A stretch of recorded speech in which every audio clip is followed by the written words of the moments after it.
All right, U.S. National Vegetation Classification. Okay.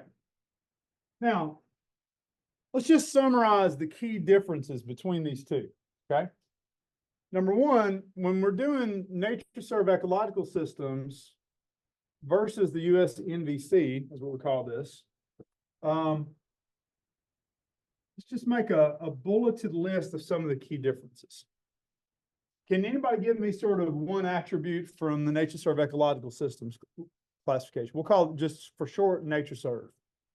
Can you give me anything from the nature reserve system as to like what's to compare it to the NVC? Any ideas? Yeah, so it's got 872 systems. Pretty much for the United States. Okay. Versus if we had to look at the US NVC, there's a lot more types. Okay. So, but let's boil it down, say just for Tennessee. Okay. So just for Tennessee, there would be 58 ecological systems. Could you memorize all 58 if you had to? Sure. Yeah. I mean, you could memorize 58 of anything, right? 58 birds, 58 species of ants if you had to, 58 grasshoppers. I mean, it'd be a challenge with some of those. 58 wildflowers, 58 trees. Yeah, you could do 58 systems. You can know 50 states of the United States, right?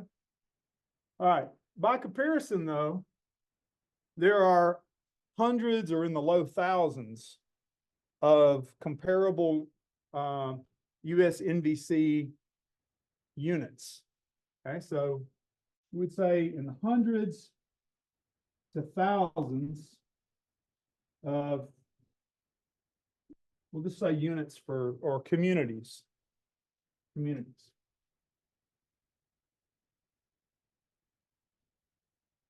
All right, that's one difference. Anybody else want to give another one? The nature reserve is more, it includes more of the landscape features, whereas the USNVC focuses primarily on vegetation. Exactly. All right, let's boil that down. So this one includes both biotic and abiotic plus geographic factors. So it's kind of a three-factor system. It includes the biological information, like what kinds of trees and things are there. The abiotic factors, like is it a geologic, what type of geologic substrate is it over? Is it limestone? Is it sand? And geographic means, is it like Appalachian, or is it Great Plains, or is it coastal plain? Whereas with the National Vegetation Classification, it is all purely based on floristic characteristics. So it purely is based on vegetation and flora. So think about that from a practical standpoint. Imagine that you're not a botanist, or you've never, learned a lot of plants, and you're asked to use a system that is 100% reliant upon vegetation features and flora, right? That could be a challenge to be able to use this system. Plus, how many additional, how many extra types of communities there are. Rather than just a few dozen, there may be comparably hundreds in the low thousands to deal with for the same geographic area. All right, what's another key difference between these two systems?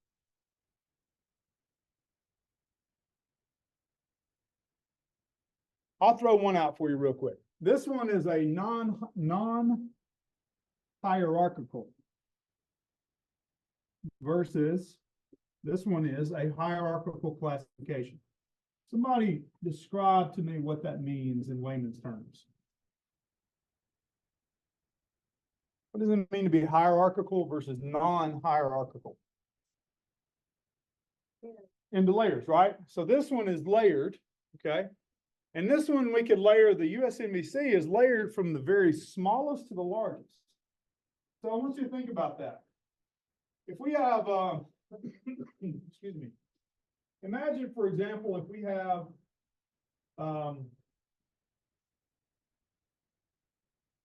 Here's the United States, right? Imagine that we have something like temperate deciduous forest that's covering most of the eastern United States. At the largest level, at the very highest level of class, highest level of hierarchy, what would this be called? It'd be part of like the biome, right? So we could basically go from the biome level at the very highest level of classification. Then we could drill in all the way down to the side of one hillside in Middle Tennessee where there's a particular type of forest, right? And we could classify the vegetation of just this site by laying a plot over it, like let's say a square plot, maybe 100 meters by 100 meters. And we could classify the vegetation on this north-facing slope, and we could differentiate it from the type of woodland that grows on the adjacent south-facing slope. Maybe these are two totally different types of woodlands or forests. So at a very fine level, at the level of an individual stand of trees, this would be called an association. All the way up through various levels, and we kind of hit some of those levels in 2 lectures back, where we talked about associations are grouped into alliances, and alliances are grouped into groups. Groups are grouped into macro groups. Macro groups are grouped into larger things like divisions, all the way up to the formation level, eventually up to the biome level. So the NVC is hierarchical, but the nature reserve system is not. It simply is just defining a given type. Let's say, Great Plains tall grass prairie, but it's not necessarily nested above or within any other type of larger group. Okay. Let's give an example as a last thing to do. Let's give an example of a typical name we might see a nature reserve system have. And then let's come up with a typical name for an NVC classification. So can somebody throw me out a hypothetical name for a nature reserve system?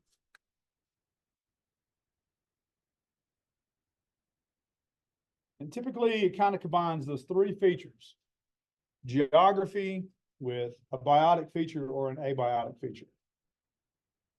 Any ideas?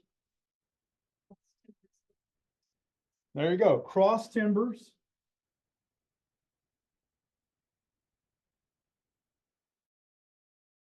Forest and woodland. All right. Now, in that case, what we're talking about is a very specific type of forest and woodland type. And because we're dealing with something that's non-hierarchical, that means it's not going to be nested within, it's not going to have other things nested within it. But this is a type that basically describes a very specific type of forest community.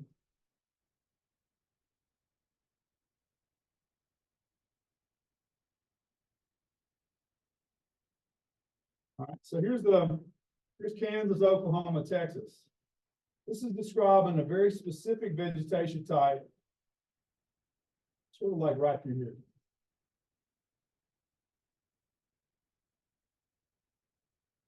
So here would be like, here's Dallas, here's Fort Worth, Texas. This is a very dense stand of forest and woodland that's found throughout portions of these 3 states. And so it's very consistent. Number one, it's in this particular geography, right? So cross timbers indicates it's in the cross timbers ecoregion. Woodland tells us about its structure. It's structured either as a forest type, where it's moderately closed or dense, dominated by trees, If it's woodland, it means it's still tree dominated, but it's a little bit more open with an open sort of canopy. So this is a very specific type of forest and woodland unit that's found in this particular geography. Now, if we wanted to give sort of the equivalent within the US NVC, does anybody want to throw me out a hypothetical name? It'd probably be easier if I just gave you one. So if this is the Cross Timbers Forest and Woodland Ecological System, what might be a good national vegetation classification equivalent? I'll give it to you. Quercus stellata dash Atlantica slash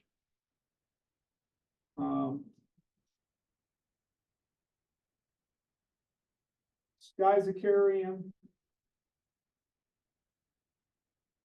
scoparium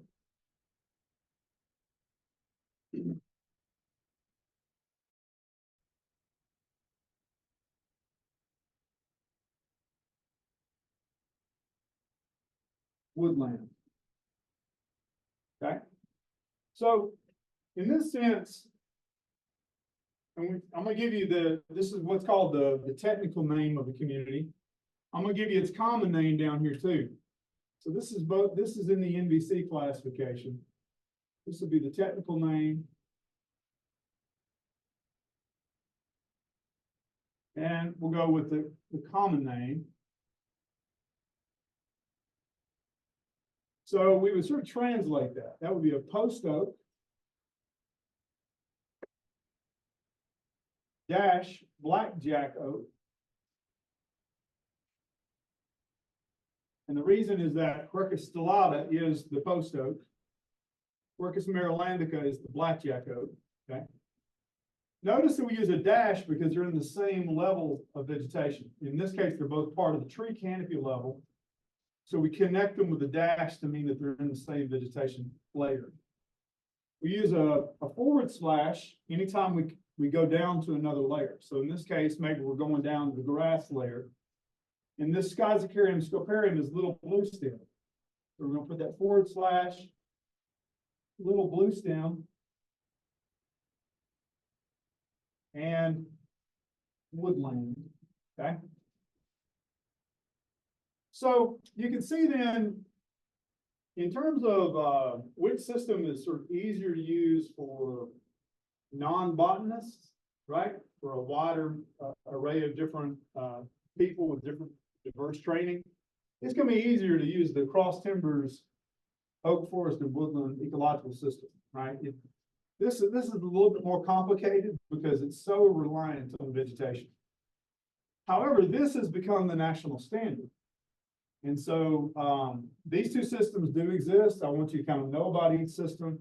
I'm just going to sort of briefly introduce them here, and then we'll come back and reinforce this throughout the rest of the class with the classification. So, all right, why don't we skip on past that? The classification stuff can be a little deep, and I don't want to get lost in it. Okay. All right. So now what I want to do is let's refocus, and we're going to come back and focus here in this particular ecoregion. This is the Interior Plateaus Level 3 ecoregion. We'll turn the slide out.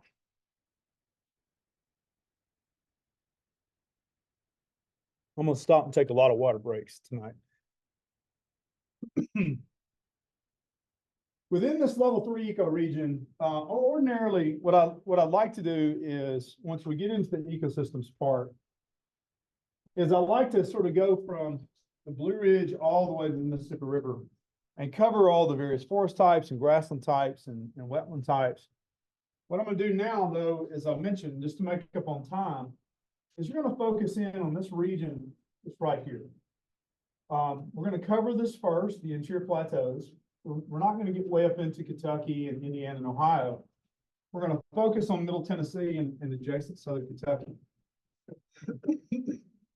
If we're able to get done what I want to accomplish for this region, then we'll sample in a few of the adjacent ecoregions and pull in things like cypress swamps and spruce fir forest and some of those other ecosystems that are only present in those other peripheral ecoregions.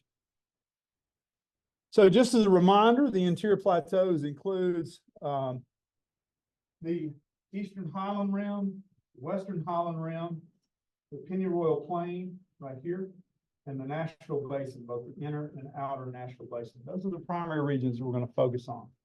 It's bordered to the east by the Cumberland Plateau, and on the west by the Southeastern Plains, which is part of the Gulf Coastal Plain.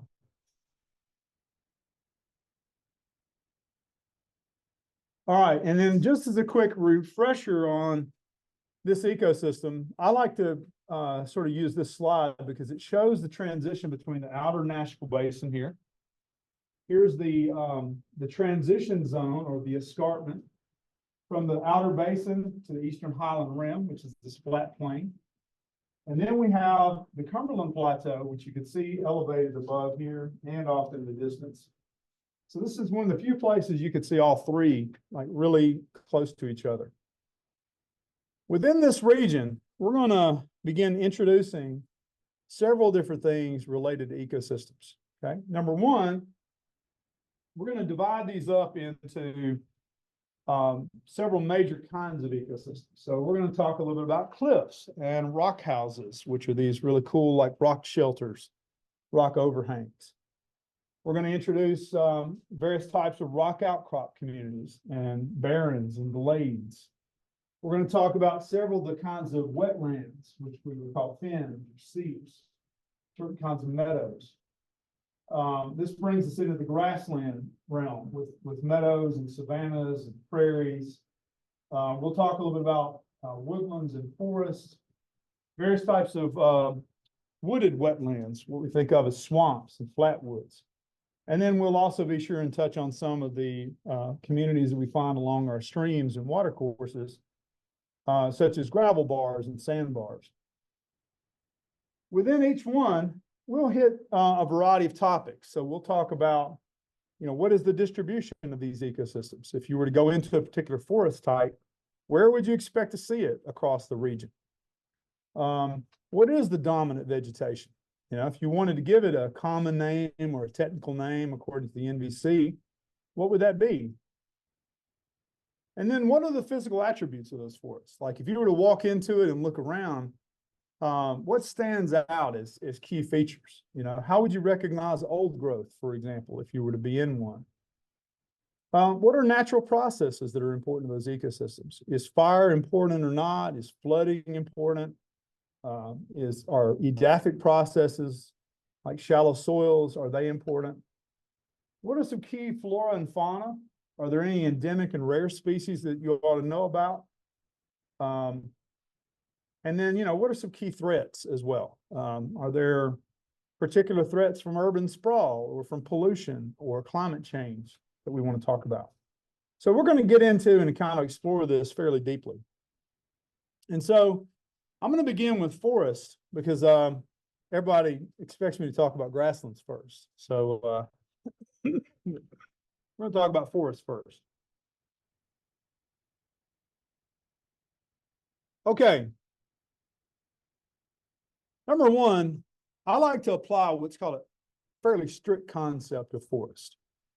So let's take a minute real quick just to read a preliminary definition, and we'll kind of refine this definition. A forest is has a closed canopy, which means all the branches sort of interlock. It's almost perpetually shaded. This closed canopy may be of fire-tolerant species like oak and pine, or it may be of fire-intolerant species such as maple or beech on some infrequently burned sites. Shade-tolerant species of understory trees are usually present, meaning that the things that grow under the forest are capable of living in shady conditions. So they're shade-tolerant. You may also have a lot of shade-tolerant species of shrubs that are present in the understory. There are herbs that are going to be on the ground Well, they're also tolerant of shading. They're tolerant of growing underneath a forest canopy. And these often are the things that are blooming right now, which we would call spring ephemerals. Basically, it means that they have a very short flowering window. They come out in April, May, and then they switch over into their sort of non-flowering condition. They go dormant during the summer. And in this case, those are what we typically see on the ground in these true forests. And so, put this another way, you can look at it from a top-down perspective, where it's very dense with sort of interlocking branches. And you can look at it from a horizontal perspective, where you could expect multiple layers, right? So you've got shrubs down on the ground, you've got sub-canopy trees here, you've got taller canopy trees. And of course, if you're in the tropics, then you could have even different layers of canopy trees emerging as an emergent layer. This is what we're going to think about as a forest definition, okay, definition of forest. Also, most of our forests under this definition generally are on the moist end of the spectrum. There are some types of dry forest, but mostly if you're in this region and you have something that's really truly on the dry end, it's probably not naturally a forest type. It's probably more of a woodland type. So we're going to differentiate as we go through this lecture, forest from woodlands and woodlands from savannas, savannas from prairies. But just know that there is no hard, fine line. Sometimes there's a gradation between these. So what are some forest indicators? High diversity of hardwood tree species.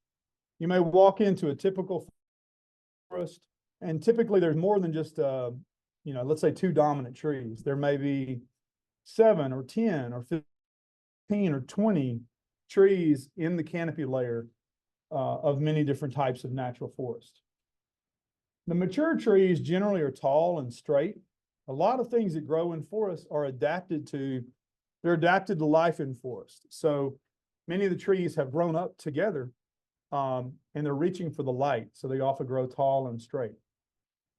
What would be in contrast to that?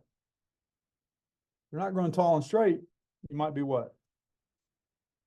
Real wide and spread open, right? You don't expect that type of growth form in a forest. So if you see a tree that has very wide spreading branches, that is all of a sudden growing amongst a bunch of trees that are growing tall and straight, that can be an indication that it's not actually a real forest. Let me sort of draw what I mean by that.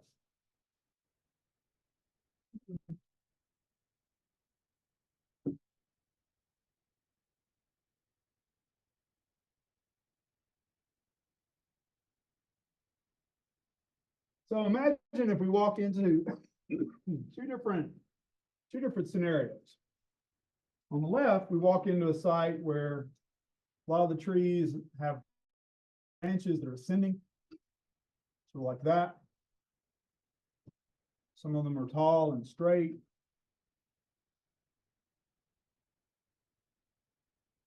Like that, right?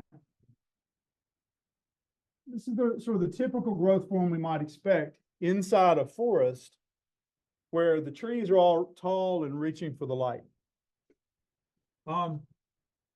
What if, on the other hand, we see a tree that's growing like this? Very wide-spreading canopy branches.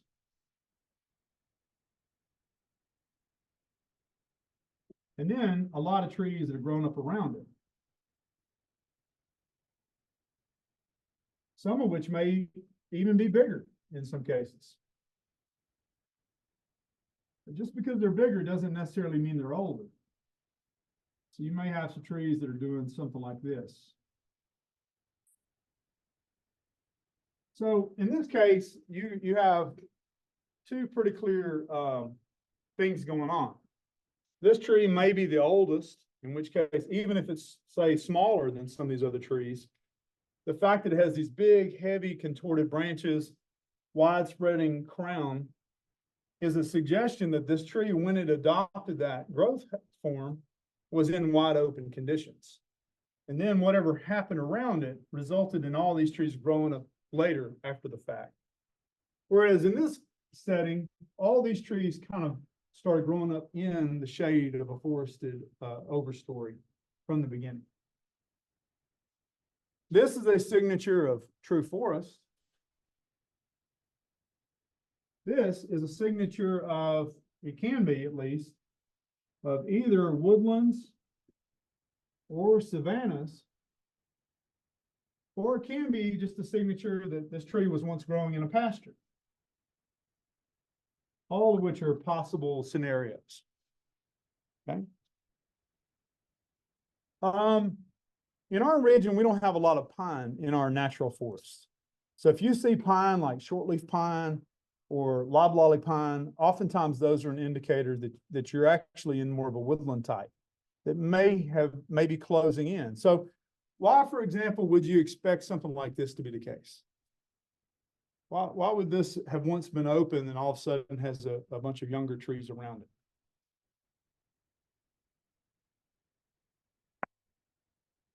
There's several reasons.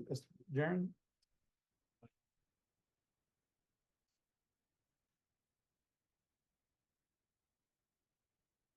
Okay, so it could be the lack of fire suppression could cause these trees to grow up, okay?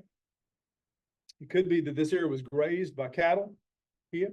Is it less competition for light? Less competition for light? Spread out. What are you talking about? Basically, what might have been the factor that led to all these other trees growing up, sort of smothering this tree? Chase? Maintained openly, Mm-hmm. like on the edge of a woodland forest. Okay. And then they stopped maintaining they left the area. Right. The trees were recolonization. Right. So this could indicate some kind of change in land use, right? Either prescribed fire or the lack of fire or fire suppression. It could be that this was grazed at one point. Maybe they stopped grazing it. Maybe it was bush hog, right? And they stopped bush hogging it, stopped being, intensively managed. Maybe it was a Native American village and the Native Americans abandoned it and then it grew up afterwards. There's a number of reasons why we can have this, and we have to look at a variety of evidence to sort of piece it all together. But pine for us is typically associated with fire-dominated or fire-adapted communities. And so if we were to see pine natively growing in our forests, that could be an indicator that it's not actually a naturally closed forest anyway. That maybe it's one of these types that's supposed to be more open. We'll explore that more deeply later. One of the other things about forest is that they have a high diversity of shade-adapted species at pretty much all levels, right? So from the trees that grow in the subcanopy, right under here, these would be shade-adapted subcanopy trees. They are naturally inclined to growing in low light conditions, right? These subcanopy species. The shrubs that grow 3, 5, 6, or 10 feet tall, they are adapted to full shade conditions. And then the wildflowers that grow down here as well. And any types of grasses and sedge-like plants.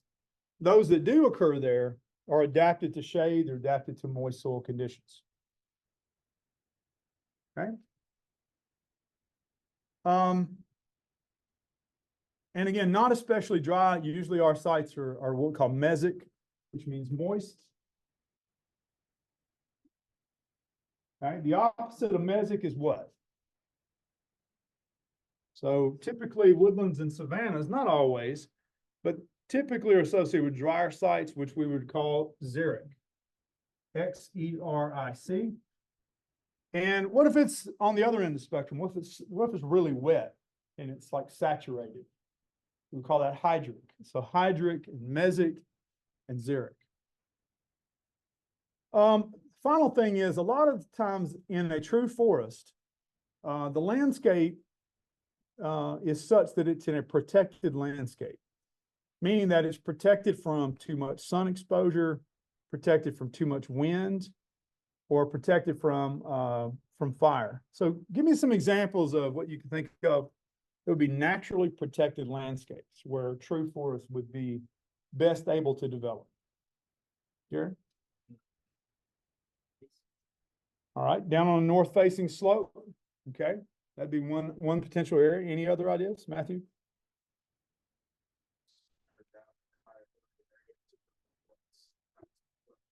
Okay, so maybe up out of the floodplain a little bit, yeah. All right, we're gonna take a look at some of these other indicators in a little bit, but certainly on protected slopes, you know, slopes of mountainsides, coves, these are all areas like foot slopes and toe slopes. These would be areas where you would think of that would be protected. Maybe sites up against a river, they could be protected from fire a lot of times. All right, now let's take a look at a three-dimensional cross-section of this ecoregion, the Interior Plateaus. And let's think about, in light of where we might expect forests to occur naturally, looking at this, where would you think of, if you want to go look for the sort of the best examples of forest, where they're most protected, best able to develop, where would you predict forest to be in their best form? Anybody?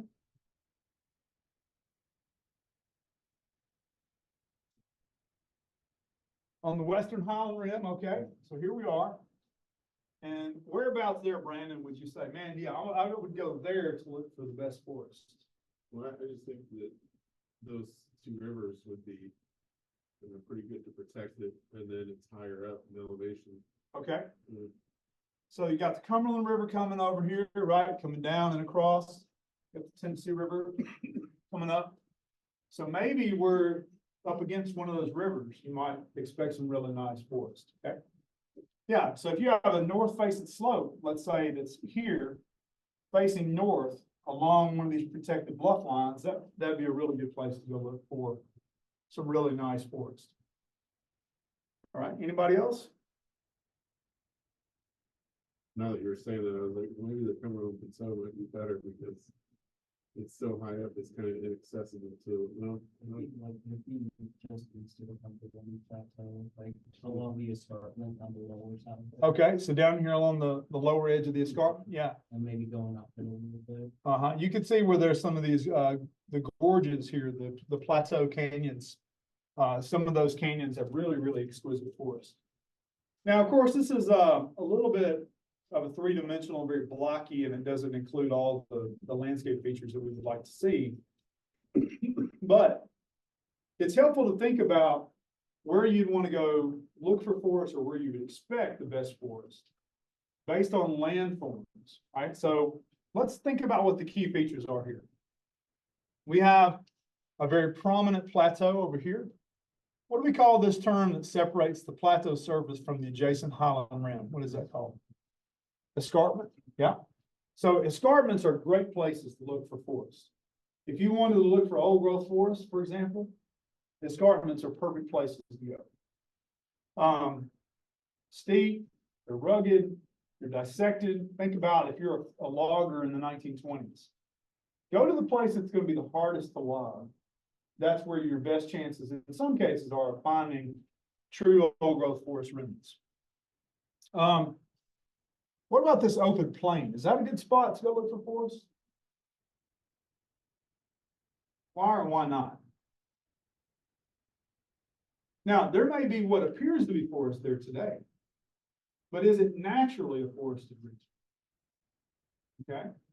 Plains are good at being very windy. Okay. Windstorms. Windstorms not always good for tree canopies, right?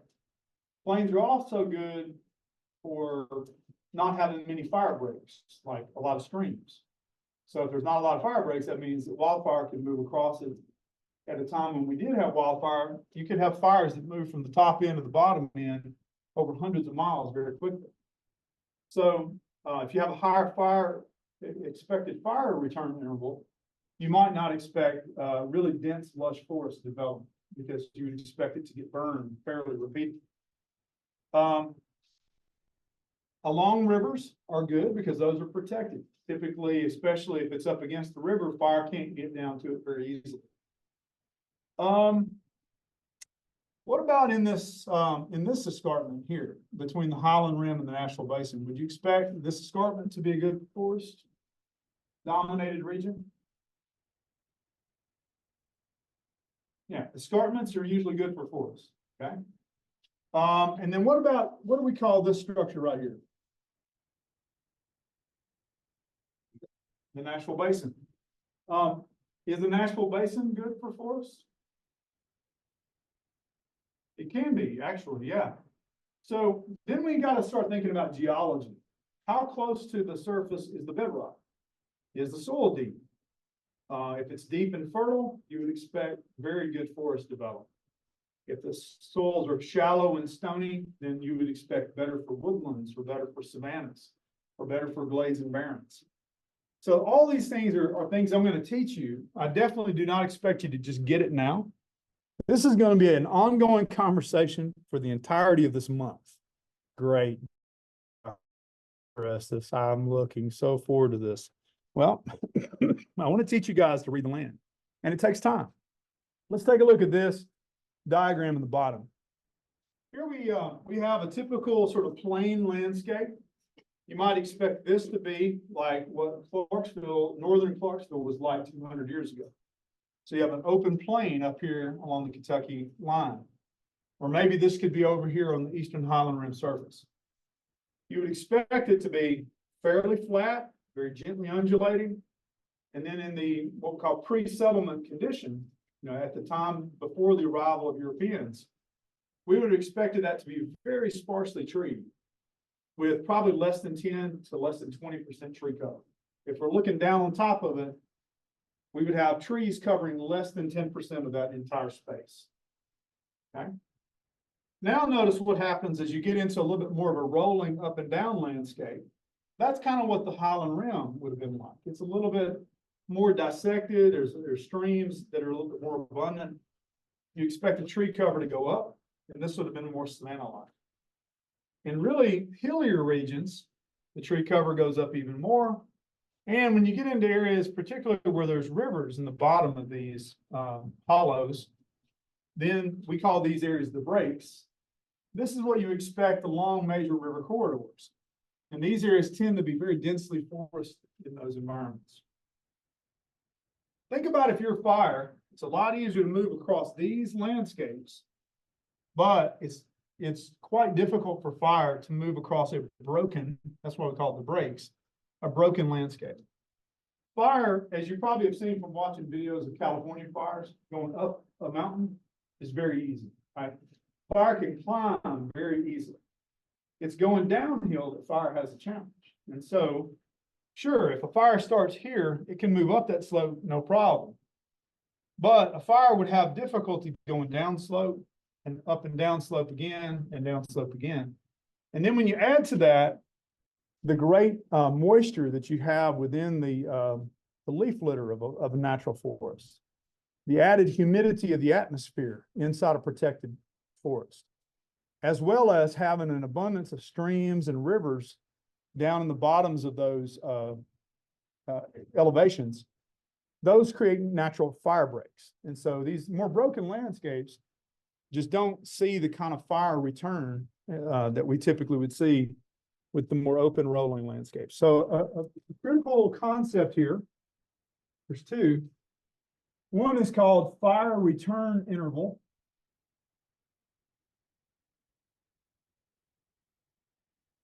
Okay, that's basically how long does it take fire to come back to that particular spot. Okay. Let's put some possible fire return intervals on these four different landscapes. If you're in a prairie, what would you think of in these open plains? What would be the fire return interval of a site like that? Probably 1 or 2 years, might be 3 years. Okay. So let's put a fire return interval here of every probably 1 to 3 years or so. All right. What about these dissected plains that are more savanna-like?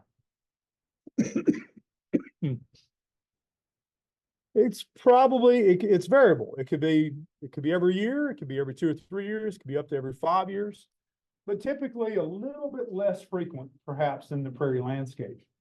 So let's go with every, say, maybe 1, or let's go every, say 3 to 5 years here.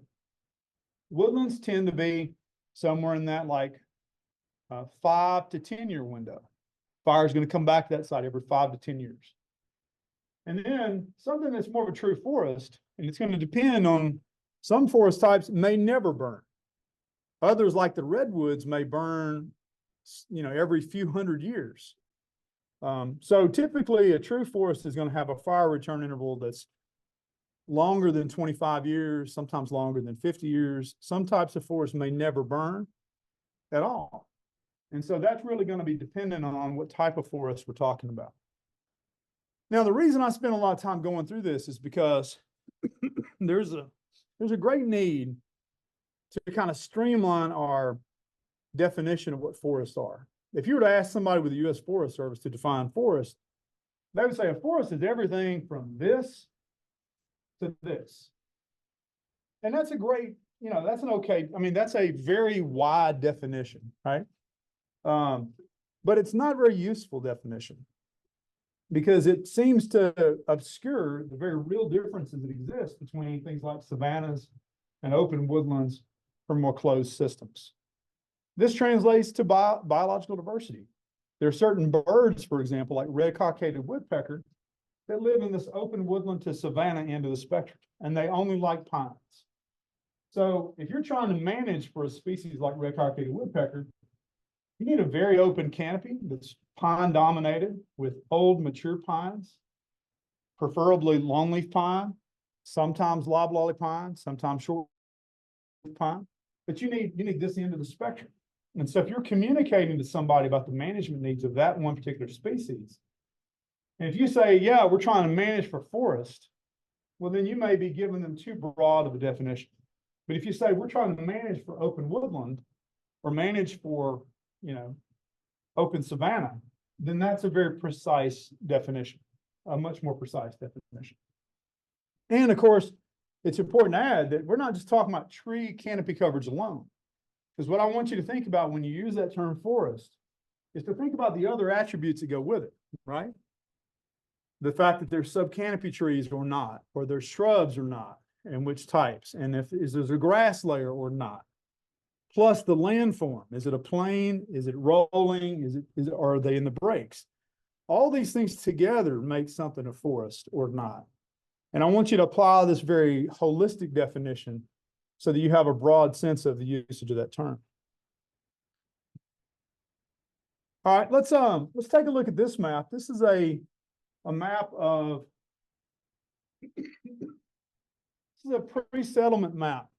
It shows modeled distribution of vegetation types as you would have expected around, say, 1800, about 200 years ago. All right, so let's take a look. In this, there's a legend up at the top. Let's kind of go through that real quick. We can see basically the lighter colors would be open grassland. So here we got prairie savanna, what they call the barrens, with less than 20% tree canopy coverage.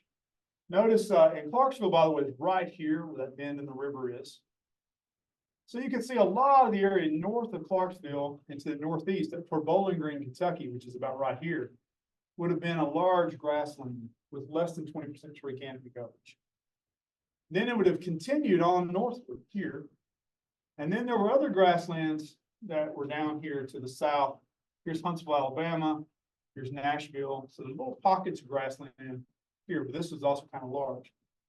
What I'm going to focus in on, though, for now, are the darker green tones. So let's focus on what these major colors mean. Number one, forest with less or greater than 80% tree canopy cover. So that's going to be the darkest tones here in this escarpment zone along the upper Cumberland River. Here's some very dark tones here up in the upper Cumberland escarpment. Lots of forest in this region here. We've also got a lot of forest to the north of Clarksville in what's called the Shawnee Hills region, north of Hopkinsville, Kentucky. And then there are pockets of dense forest, these darker shades of green here, down through here in this escarpment zone between the Nashville Basin and the adjacent Highland Rim. Now, at this scale, it's difficult to see, but if you were to focus in along these rivers, and also in where it's topographically dissected in this region, there's a lot of very minute, very dark green patches that are in there. That's what's giving that sort of salt and pepper, that sort of checkered appearance to it. If you were to zoom in at the finest scale, you would see a lot of that. Those are little pockets of dense forest. Now, a lot of these sort of medium green tones that you see here represent a little bit more open woodland. So closed woodland has a 50 to 80% tree canopy cover. So trees are covering 50 to 80% in this darker green here, but not the darkest green. And then we step into this lighter green here, which is open oak woodland with 20 to 50% tree canopy coverage. You can see these lighter greens here. And then the lightest greens are going to be this one here, which is kind of like oak savanna. And that's these real light tones of green, like right in here, right through there. And some of these are like a little bit on the edge, like up in here, for example. All right.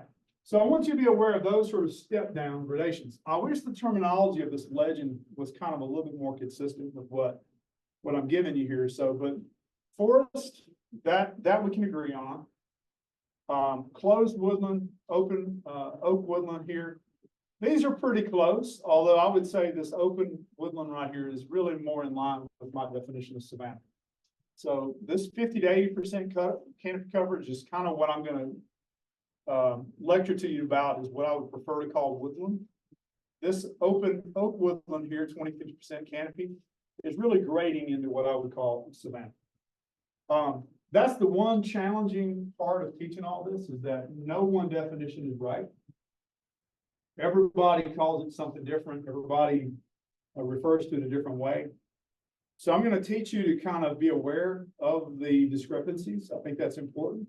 And I'm going to teach you my way, and then hopefully you'll have enough knowledge to be able to sort of pick and choose. All right. The last thing, then we're going to take a quick break, is when we come back, what I'm going to do is I'm going to start working through the more closed end of the spectrum here. We're going to start talking about the forest in the strict sense. Okay. So we're going to talk about some of these areas in dark green. Now here, and these little pockets of dark green in here. We're going to classify them. And the first thing we'll do when we get back is I'm going to give you the NatureServe ecological system name for it.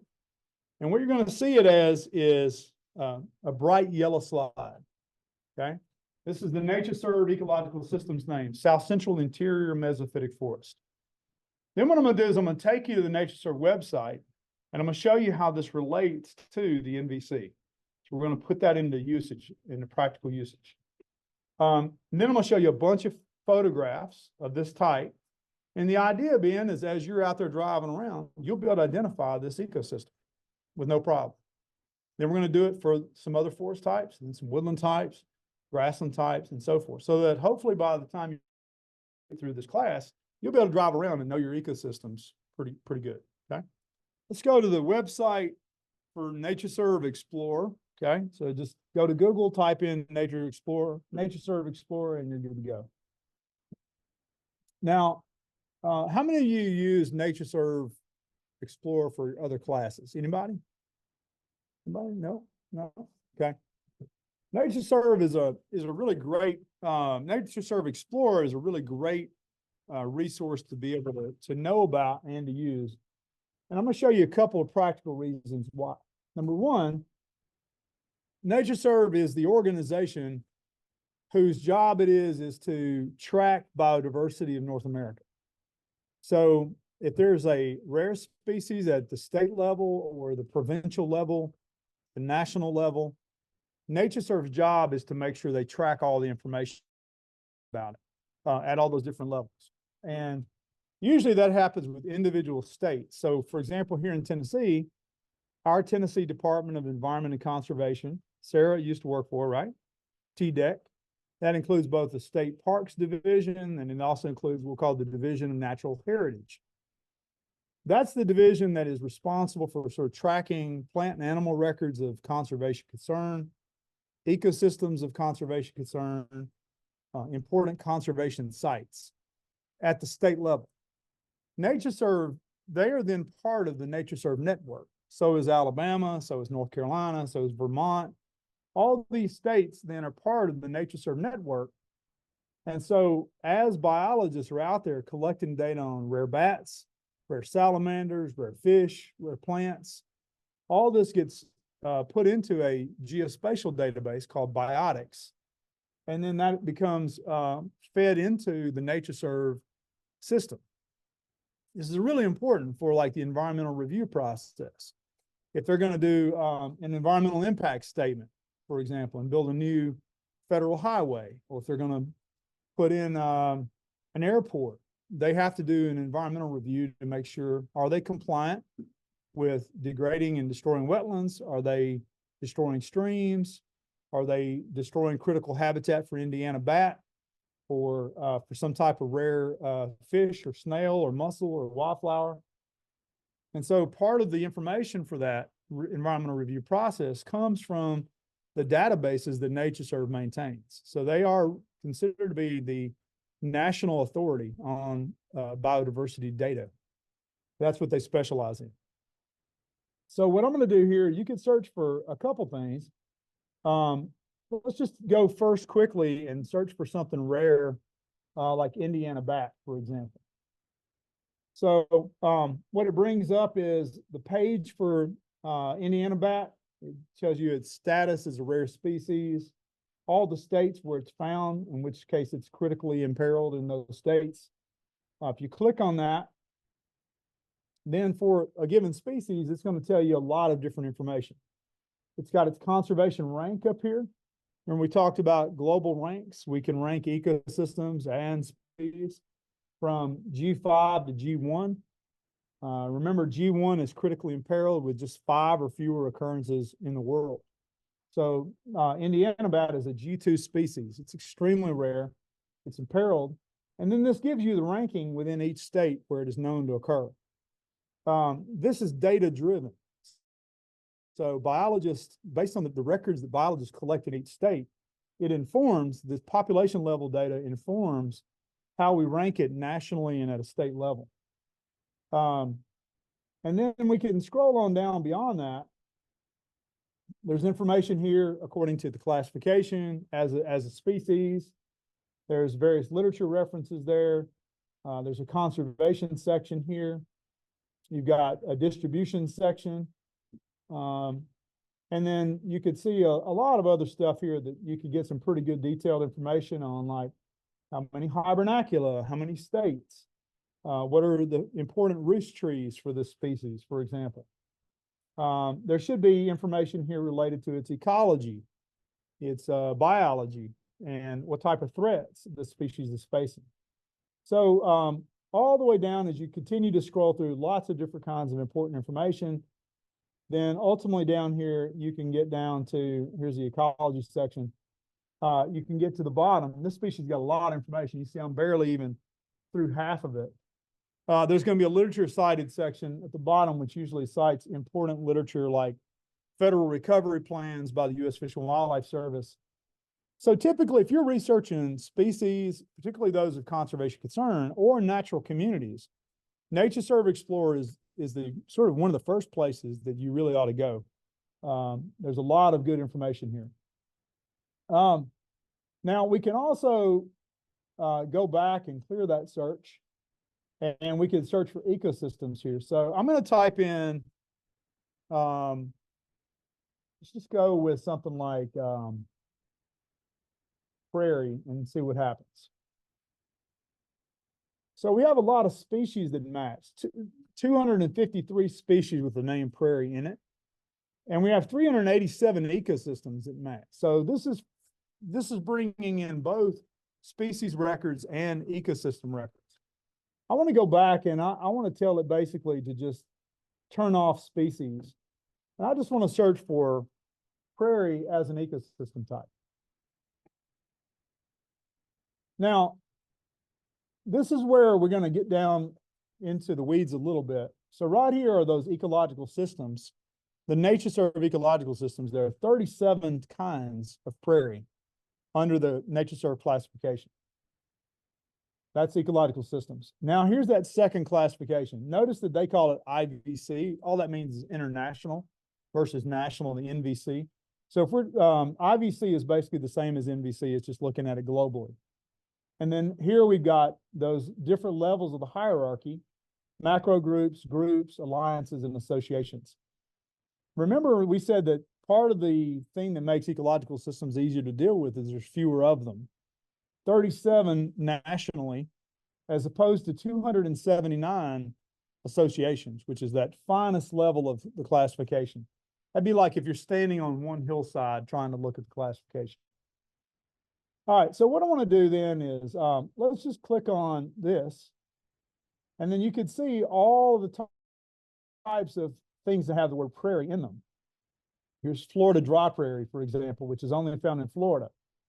But here are some that have Tennessee in them, like the Eastern Highland Rim Prairie and Barrens ecological system for Kentucky and Tennessee. Here's another one, the Pennyroyal Karst Plain Prairie and Barrens for Kentucky and Tennessee. That's the one that's found here in northern Montgomery County. So lots of prairie types, and if we were to click on any one of these, let's do the one that's here, for example. Then we've got a summary statement.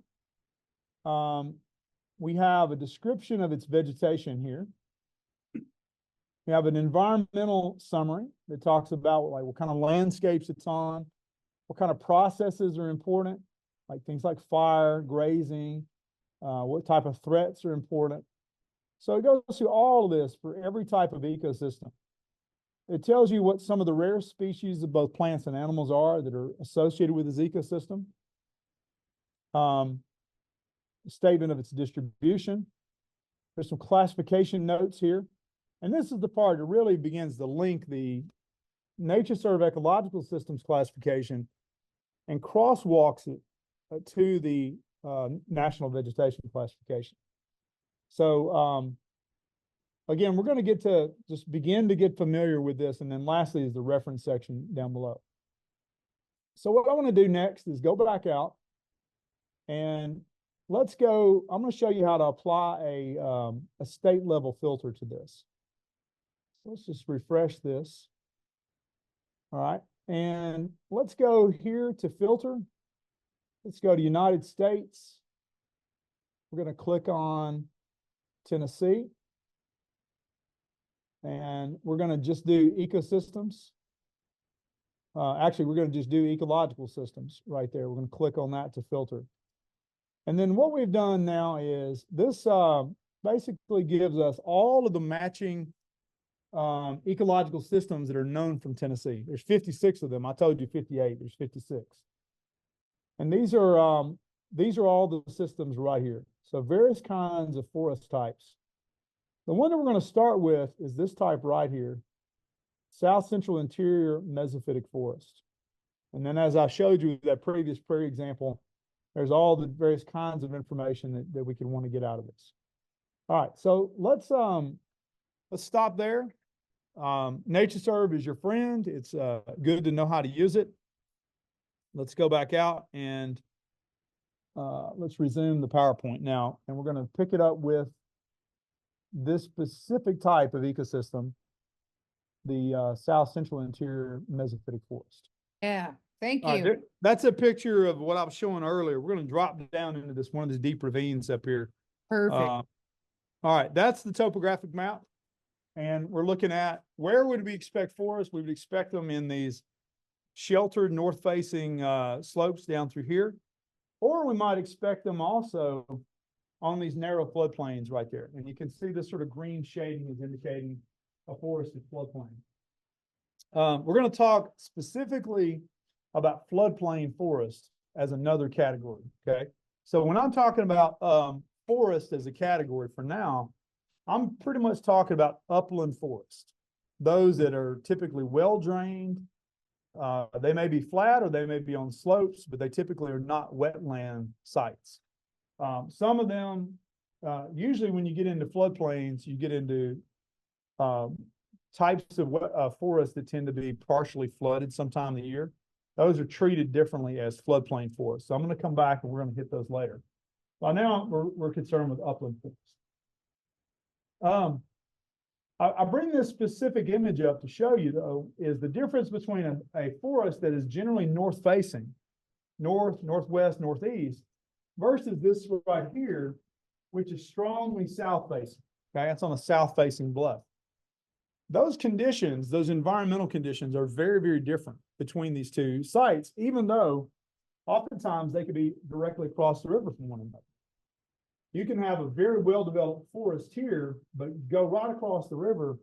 And this could, the effects of one being south facing, so you've got much more sunlight intensity. Oftentimes on a south facing slope, it's extremely stony or rocky. So you can have more poorly developed soil, which means that you could have shallower, rockier conditions. And that means all the difference. If you have high sun intensity and shallow soil, instead of having a very developed, well-developed, rich forest on this side, that can mean you have a stunted woodland or even a glade or a barren on the other side, okay? Now, here's a good example of this. This is an image from Arkansas up in the Ozark Mountains. And you can see that on this particular image was a color infrared image in winter with the leaf off image. So there's no leaves on the trees. This is a really good way to do vegetation mapping. Notice that the north-facing slopes tend to be in shadow longer during the day. So they're going to stand out. And because they're going to be in shadow, that means that they are going to be cooler, moisture. In the wintertime, they're going to retain more snow, right? It's going to take longer for ice to melt and snow to melt. So you're going to have these more protected conditions, going to retain more moisture, be shadier, and that's going to be naturally lending itself to better forest development. Notice on the other side, there's a stream that goes right down the bottom of this ravine. Notice these trees that really show this high signature of very bright red. Anybody have an idea what those could be? And notice too that they are surrounding these very white reflective surfaces. What could those white reflective surfaces be? Can you get a sense for the amount of tree canopy coverage, let's say here versus here? What would you say the tree canopy coverage is over this area? Probably 90 to 95% tree cover, right? It's very dense. Here, though, you can actually see through the trees down to the ground level. If you put an equal layer, equal size plot there, what would you say the tree canopy coverage there is, Jacob? Maybe 60% tree canopy cover, right? So what is it? It's making the trees sparser over there. Southern exposure, southern aspect, okay? But what is that hot, what's that reflective white color? What do you think that could be?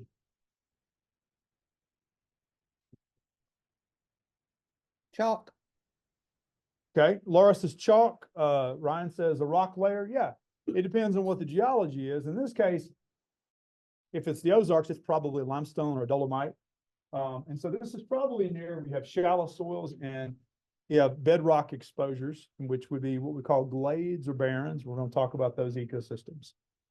And then all that bright red here happens to be a certain type of tree, which is a red cedar tree. The red cedars really like those dry, stony, calcareous soils that you get over limestone. Now, let's look at the differences that we can see between these two slopes from a vegetation perspective. On the north-facing slope, you can have forest obligate species like blue cohosh, which is a type of wildflower that needs rich mesophytic forest. Hairy sweet cicely is the same. Taper tip wild ginger only grows in the best forest. Species like Kerry sedge was a forest obligate sedge. The black maple, which grows in really rich forest. And species like the Ozark spiderwort, which is endemic to the Ozarks in these rich forest habitats. So these are all great indicators. They all tell the same story. This site should be forested. So from a practical point of view, if you had somebody coming in, some yahoo coming in wanting to restore the slope to a savanna or to a woodland, you never want to see that happen because the species here all don't support that. They support that this is a forest that should remain closed canopy that needs to be protected. So if you're trying to make a decision on whether to do any selective logging here or to allow a logging permit, let's say if it's on U.S. Forest Service land. You'd need to know your biology to be able to make an informed decision about whether it should be opened up. The plants are great. Honestly, the plants are your best indicators for whether a site should be open or closed, because the plants form the trophic system, right? They form the food that the animals need for, and the cover that animals need, and so many of the other things. Now, just in the same way that these plants tell a story, then you would expect many of the animal species like cerulean warblers, which are forest obligate bird species, certain type of salamanders and millipedes and centipedes, certain kinds of forest mammals, like certain types of bats that need roost trees. You would expect them to be here in these kinds of locations. Now, let's go look at that other slope, though.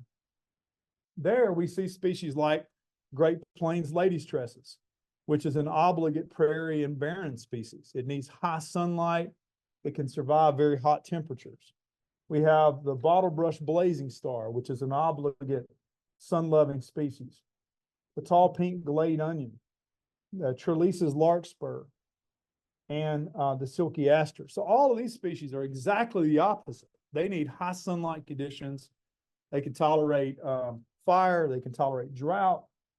And these are just across the valley from one another, 200 or 300 feet from one another. That's the kind of difference that the difference in slope can make between a forest and a non-forest environment, all within the same watershed. And Gattinger's goldenrod. All right, so let's just take a look at some photos of different examples of, say it with me, South Central Interior Mesophytic Forest. Got it. South Central Interior Mesophytic Forest. So this is a example of one of those forests that's up here in northern Clarksville. This is a place called Billy Dunlop Park. It's up on the West Fork Red River, just across the river from the playground. And so you've got those kind of tall, straight trees. This is a relatively young forest. It probably has been logged in the early to mid 1900s, and it is recovering. But it's in relatively good shape, and it's got a healthy shrub layer, and it's got some rare species in here as well that are all telling the same story, that it's a forest obligate situation. So these South Central Interior Mesophytic forests are naturally at home in deep ravines like you see here. This is over in DeKalb County at Calcarmack Falls. So really steep protected slopes. Down in this ravine here, again, tall trees, very rich, lush layers of forest-dependent biodiversity up on those slopes there. This is another site in the Western Highlands. It's kind of like a box canyon. It's really deep, narrow canyon. It's hemmed in, lots of boulders. You've got lots of lush bryophyte layers, mosses and liverworts on the rocks and the boulders. A lot of vegetation also, like ferns and wildflowers that are sort of dripping off those boulders. A lot of types of vines. Vines are really common in forest environments. So different species of grapevines twining up the trees here. And again, proximity to water and moisture and humidity are really important in these ecosystems. This probably wouldn't burn if you tried to get it to burn. It's so lush and so humid, fire would not carry naturally into these ecosystems very well. A lot of these forests, true forests, are kind of hemmed in on their upslope side by a series of ledges, or sometimes by cliff lines. So this is farther down this particular gorge, and you can see this nice sort of limestone bluff layer here. And that will separate the more fire-adapted woodlands that you would see up on the ridge tops, where fire can move freely across those ridges. And it keeps this area down below the cliff line very well and nicely protected. And you can see all kinds of cool species up in here. You might find wood rats nesting in those rock shelters up there, for example. Diverse salamander populations down in the bottoms of these ravines. And this is where you also would expect glacial relic species. So wildflowers that were forced south during glaciation oftentimes are stranded on these forested slopes where they've been there for 18,000 years. Just in these really cool pockets of remnant forest that still offer conditions sort of, reminiscent of what they've had for thousands and thousands of years. This is a different type of native forest. This is called Taylor Hollow State Natural Area up in Sumner County, just northeast of the Hendersonville Gallatin area. This is in a ravine. You can see here, there's some limestone cliffs on both sides, little ledges. This one happens to be dominated by a very rare plant called spring blue-eyed Mary. This is probably blooming about right now. This is a real favorite hike for people to go on in the spring. This blue-eyed Mary is more of a species found up in the Ohio River Valley, and this actually is one of the southernmost populations for this very rare wildflower. Laura, do you have a question? No, I said it is blooming. I went there this morning. Oh, look at you, Laura Lou. I figured Yeah. you did your territory. Laura lives in this county, so Yep. how was Taylor Hollow today? It was beautiful. It was just like your picture, and all the larkspur and the poppies were out. Yeah, It was good. gorgeous. Yep. So again, the name of the game here is forest obligate biodiversity. If you were to log this site or deforest it, that's a direct threat to these types of ecosystems, okay? This is a very different type of tree-dominated community than a woodland or savanna, where taking some trees out oftentimes is the best thing to do. This is at Radnor Lake State Park in the suburbs just south of Nashville. Again, this is what you might expect on a day like today with beautiful dwarf larkspurs. Just beautiful natural forest here. There's in the hills nestled just south of Nashville. Notice how dissected these areas are. And so this kind of forest is where you would expect either in these ravines back in here or on these north-facing slopes of these protected ravines, on these north-facing slopes here. You wouldn't expect it on the tops of the hills, would not expect it on the south-facing slopes. Those would be reserved for other types of forests that we're going to talk about in a little bit. So just a few more pictures again. This is the one type that you might find up at Billy Dunlop Park protected on the side of the riverbank. This is up along the Upper Cumberland River, some very steep, beautiful forests. Some of the best forests in all of Middle Tennessee. Large tulip poplar trees, lots of diversity of sugar maples, black maples, basswood trees. And these are some of the indicator species for the south central interior mesophytic forest. So there's not a lot of oaks in this system. That's a key differentiating factor from the next forest type that I'm going to talk to you about in a minute. The main oak that you would find here is the northern red oak, Quercus rubra. But we do see a lot of tulip poplar, which is our state tree. We have sugar maple and black maple, which are both found in these types of forests. Beech trees with their smooth gray bark are really common. And then we see basswood trees as well. And every once in a while in some of these, you'll find some real indicators of really mesic conditions like magnolia trees, such as the umbrella magnolia. And this is not your southern magnolia with the big shiny evergreen leaves. This is a deciduous magnolia with big thin leaves. These leaves are about this big, about this long. And typically you don't see the things with really big, large, thin leaves in sunny environments. Those are real indicators of deep shade type situations. So these big leaves that you see here and here, those are typically indicators for growing in the understory in deep shade conditions. Those are adaptations. Just another couple photos. Here's a large northern red oak at Taylor Hollow with the beech tree in the background. You've got some other species in the back there. Just a few more signs. Now, so one of the indicators of this particular forest type, as I mentioned, is not a lot of oaks, except for northern red oak. You do have beech trees. You've got black walnut here. You can see pawpaw trees growing in the understory. Very lush shrub layers and wildflower layers. Here's a large blue ash tree that is blown down in the forest. One of the indicators for old growth conditions is are sort of shown in these images. Now, typically, if you were looking for an old growth example of a south central interior mesophytic forest, you'd want to look for a few scattered large individual trees like this one. So not everything is going to be big, right? That's a common misconception of old growth. But here you've got a very large tree, which is probably 4 or 5 feet in diameter. This tree back here is probably close to 3 feet in diameter. So you've got enough of these scattered. Also, there's not a lot of signs of human disturbance in these kind of forests. So you wouldn't see a lot of tree stumps and those kinds of things. There's a lot of uneven age trees. So there's a few very big ones, some medium-sized ones, lots of scattered small stuff as well. And here's just a few examples of where you could get these very big trees with some medium-sized growth adjacent to it. Another thing in old growth stands is you typically get large, sort of a variety of dead snags and downed wood. So you can have fresh down trees, sure.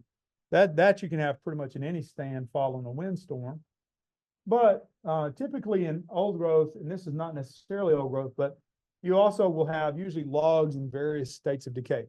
So you might have some that are fresh, some that are recent, some that are really well decayed, and you can go over and just kind of break the whole thing down with your hand. Those can be great spots for fungi and salamanders and a variety of species. And you also may have standing snags, trees that are still standing. Quite a nice diversity of shrub species in the understory. Things like wild hydrangea, strawberry bush.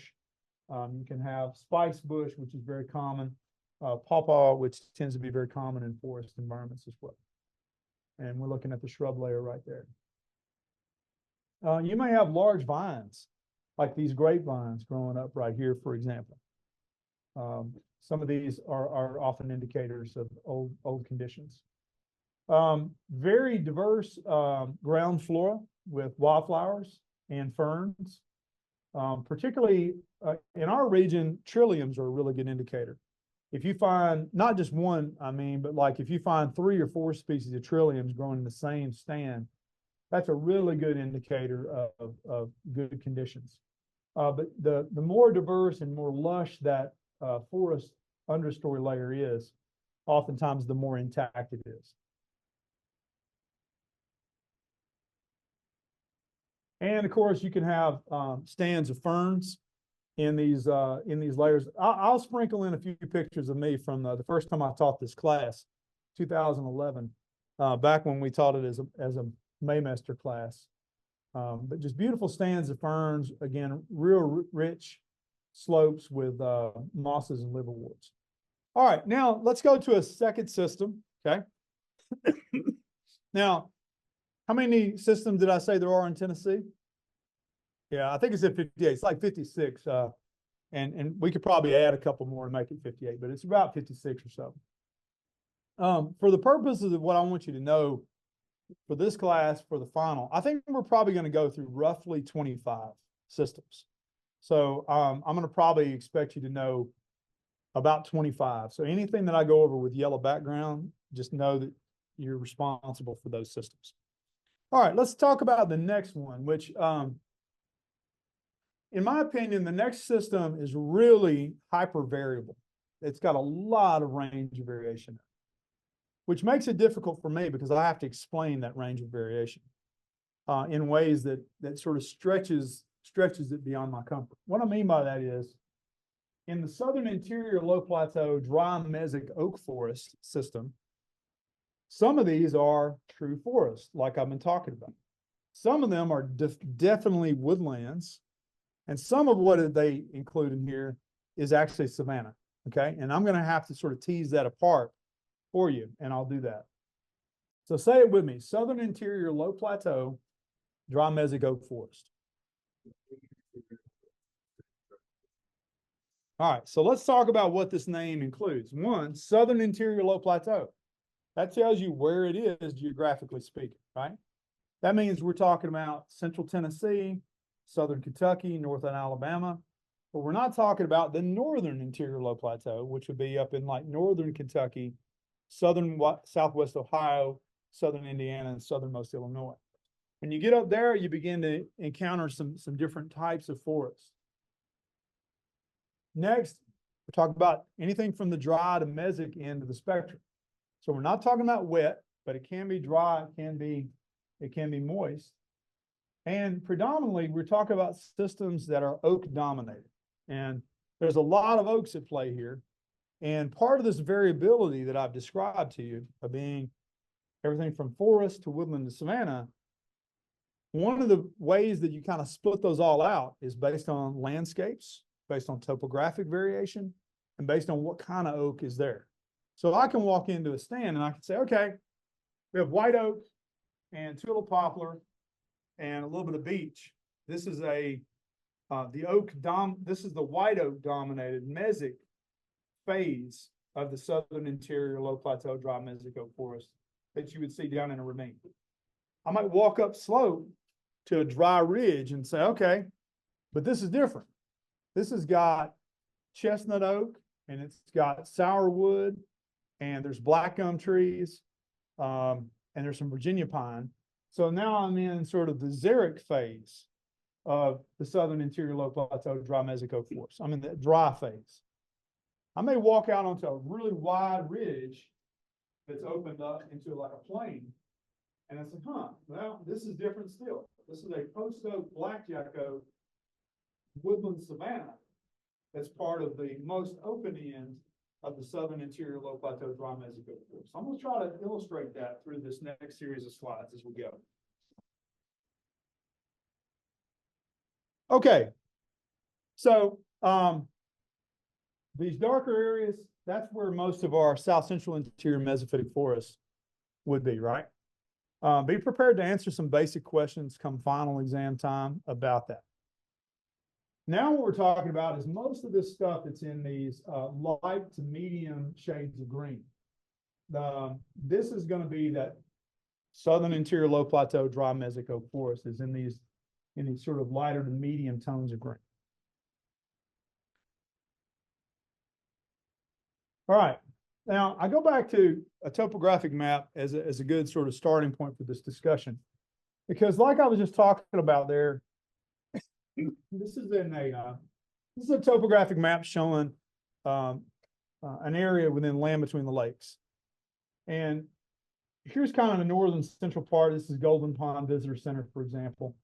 The reason I selected this is that it's got a couple of things. One, it's got this floodplain up here in the northwest that begins to sort of give way to a series of ravines that you see here kind of coming down. And there's some offshoot ravines here, some of which are quite deep. This is a very deep ravine here, relatively speaking.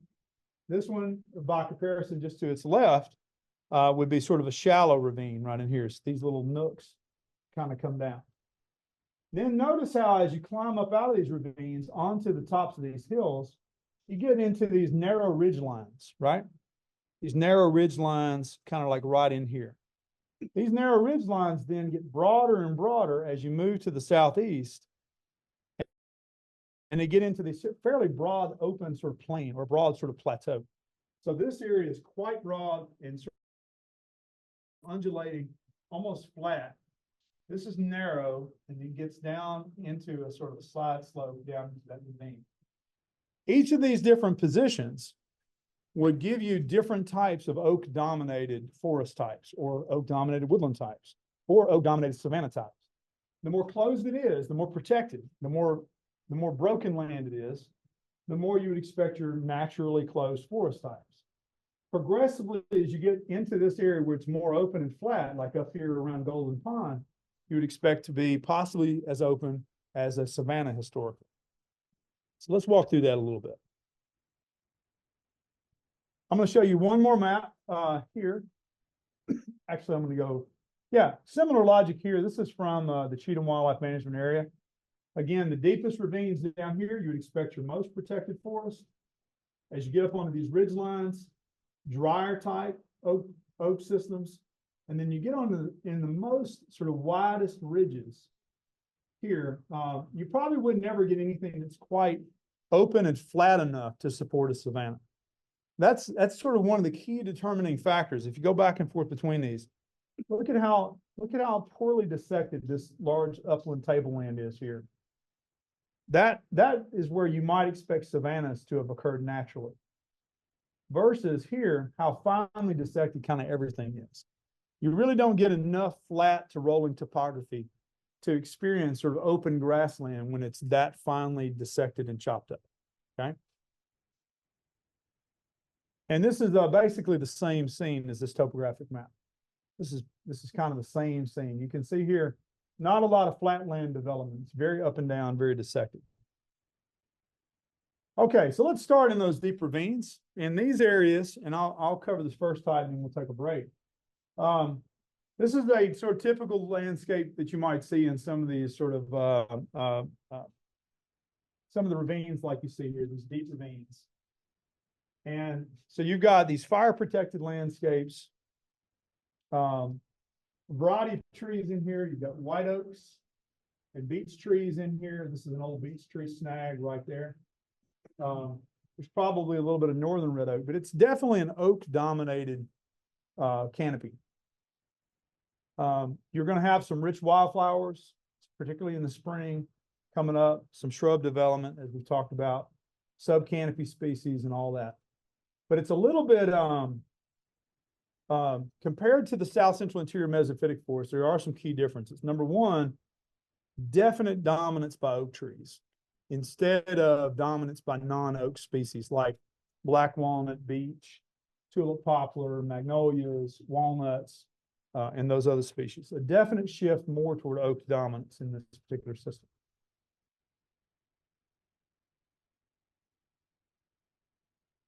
These are all large oak trees here. This is a large beech with that sort of smooth gray trunk. And then I want you to take a look at kind of what's happening in this ground level, or like in the shrub layer right here. These are all young beech trees which are germinating. A lot of times you can tell the trajectory of a forest, where it will become, based on looking at the young trees that are coming up in the understory of those trees. All right. So here's one key thing I'm trying to indicate. If your overstory trees are primarily white oak and beech here, you would one important question to ask is, you know, is this forest in a state of transition? Has it reached a state of maturity? Is it at a point where it's still undergoing a lot of expected change? One way you might want to gauge that is by looking to see what young trees are coming up below. If they are the same species, like beech and white oak trees are germinating, that tells you that they're set to replace themselves, right? If beech and white oak are already the dominants up top, and you've got young beech trees and young white oaks that are going to basically replace themselves once they die, then you've got stand replacement, which is happening. But what happens if your canopy trees are very different from your understory trees? That means that forest is going to change in time. Once the big ones die, if everything is different, coming up under it is different from what's above it, then that tells you that forest is in a state of change. So here, if you've got beech trees up above and white oak trees above, a lot of these things you see with these sort of bronze color leaves are young beech trees that are coming up, and there's some young white oaks in there too. So they are definitely set to replace themselves with what's coming up underneath.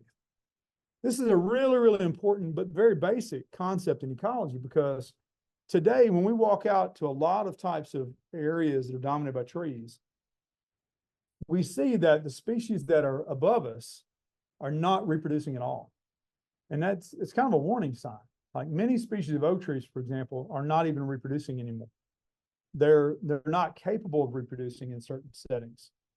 So those forests are shifting and changing, sometimes in ways that are not for the best. That's a complex discussion. It's one we're going to have all month long in various ways. But I want to kind of introduce that concept here for the first time. Okay. There's just a few more glances of this ecosystem. These particular moist oak forest, oak beech forest that you find around here in the Western Highland Realm, it's very common to see that they have this sort of continual layer of a type of sedge on the ground called painted sedge. It almost forms this almost grass-like layer that is dominant right across the ground. You can see it right here too.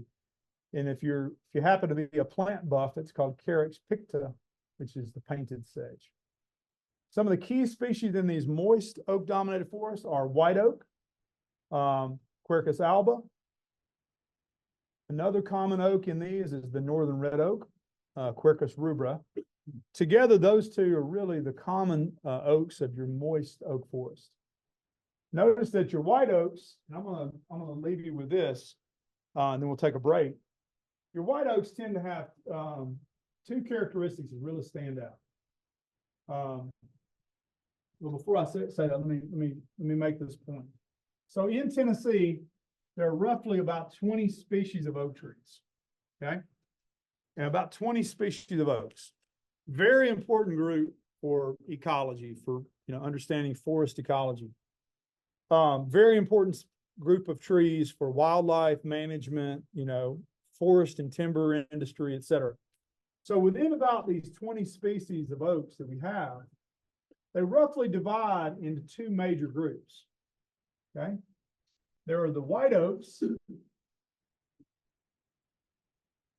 and the red oaks.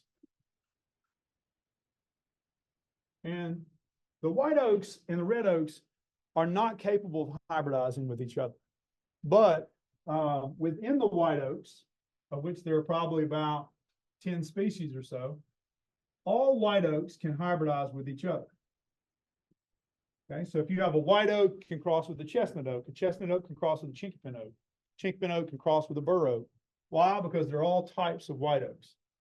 These are all characterized by having generally white, flaky bark,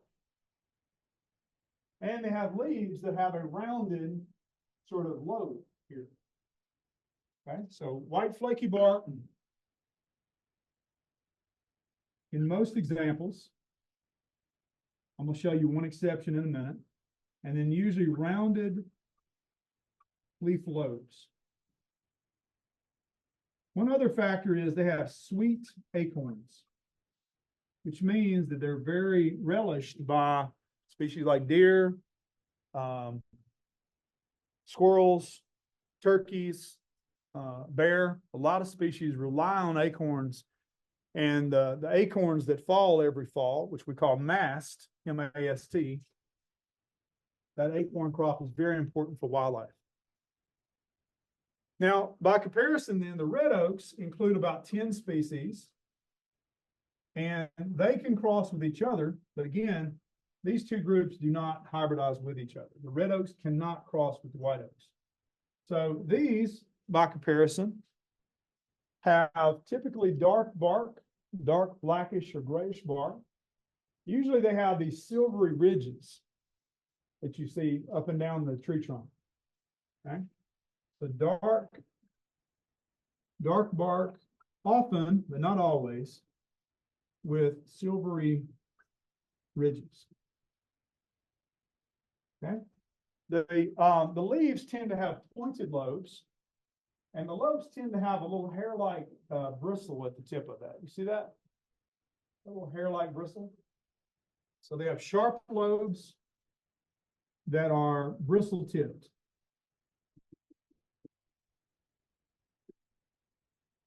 Okay, and then the acorns tend to be bitter. So they're not nearly as good for most wildlife. They're not nearly as favored by most wildlife as the white oaks are. So when it comes to differentiating different forest types and different woodland types and different savanna types, the oaks are an extremely important group to know. Part of what I'm going to teach you over this next few weeks, this class and in the next few classes, is to identify some of the common oak trees and to talk about their preference for specific forest types and specific landscape types. And so that way, when you're out there, you can be looking for these key differences. Okay. Why don't we take a break? When we come back, we're going to pick it back up here, and we'll keep working our way through. I realize this is some kind of dense material here. So as I was mentioning, our oaks generally fall into sort of two major categories, these white oaks and red oaks. Sometimes the red oaks are also generally known as the black oaks, but those are interchangeable. Red oak and black oak as a major group are interchangeable. And you also don't want to confuse, like when somebody's talking about the red oaks as a group, they're meaning, a bunch of different species, right? but there also might be talking about red oak, the species, of which there is northern red oak, southern red oak. There's various types of red oak species. Or somebody could be talking about black oak as a specific species. So you need to be sort of aware, are they talking about white oak as a group, or are they talking about white oak as a species? Those matter. So for the, let's come back and reframe this. I'm going to draw, and apologies to those of you who are on the computer screen, because you may not be able to see this. But I'm going to erase this, turn this light on. So what I want to do now is kind of draw a little, I know it's one thing to look at a topographic map and for me to kind of point and, you know, sort of talk about the way that these different forest types translate onto the ground. It's another thing, I think, if you draw it with me and you kind of get it that way. So let's put out on the board here just a little bit of how these different forest types relate to different landscapes. Okay, so I wish I had a blue. I don't have a blue marker here. It's all right, we don't need a blue. We'll use orange for that. We'll use red. Actually, we'll use black. Okay. So what I want to kind of relate is, let's say here's a creek, and maybe here's a little side tributary. Okay. And what we're going to do now is, in red, we're going to draw some of the different topographic contour lines. So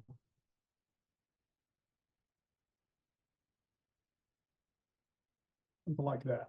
So this area here would be a floodplain along the creek, right? This would be going up a sort of a little ravine. And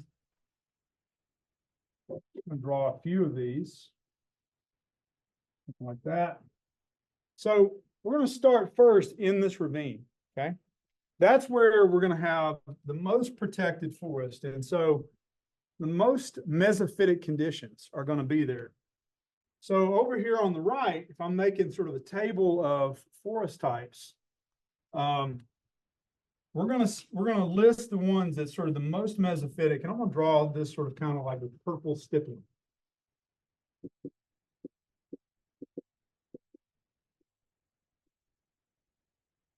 Down here in the bottoms of the ravines, and where you have these protected north-facing slopes, so the lower portions of those slopes.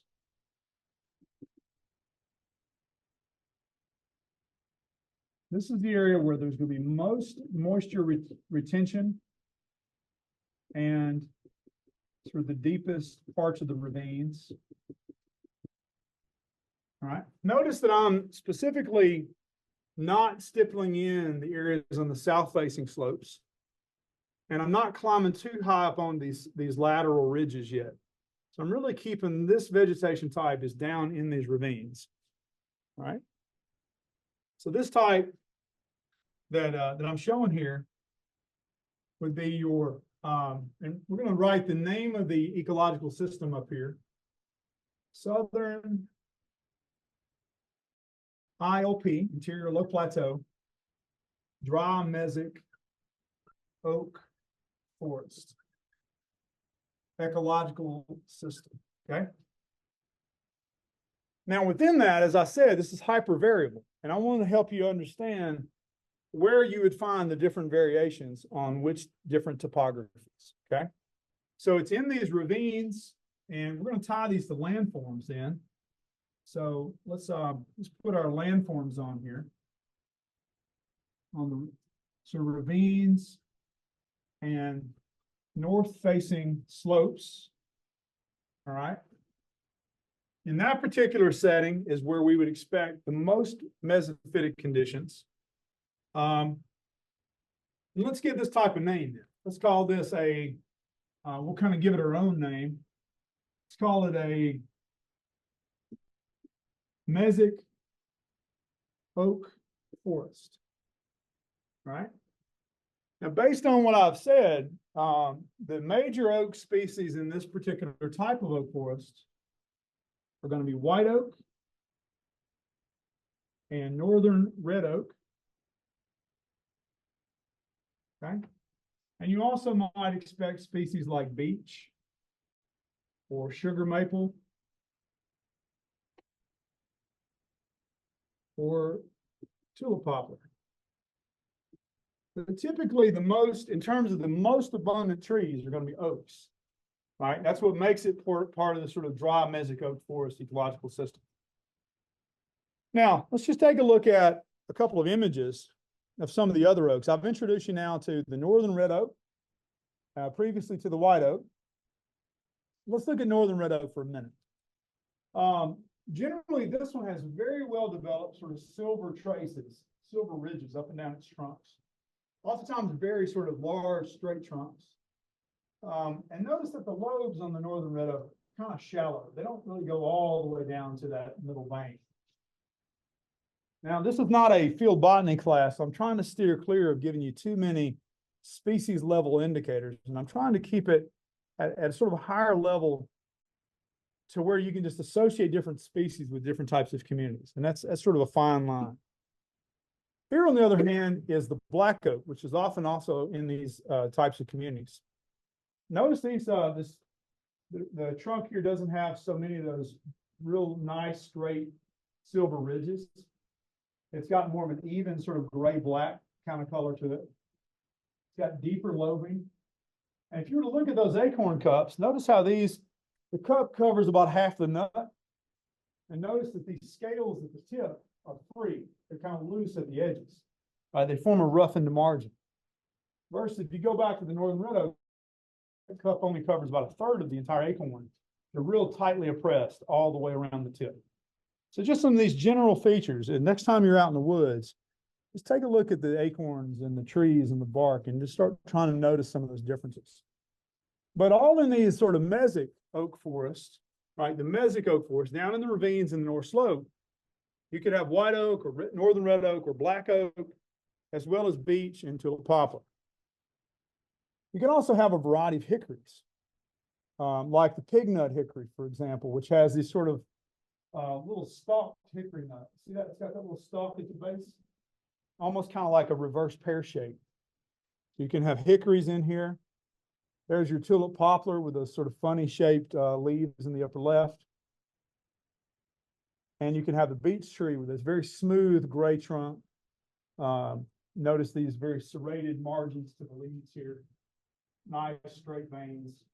And these little prickly capsules that have a nut inside called a beech nut. So these are all indicators of these mesic oak forests that are down in those ravines. Okay.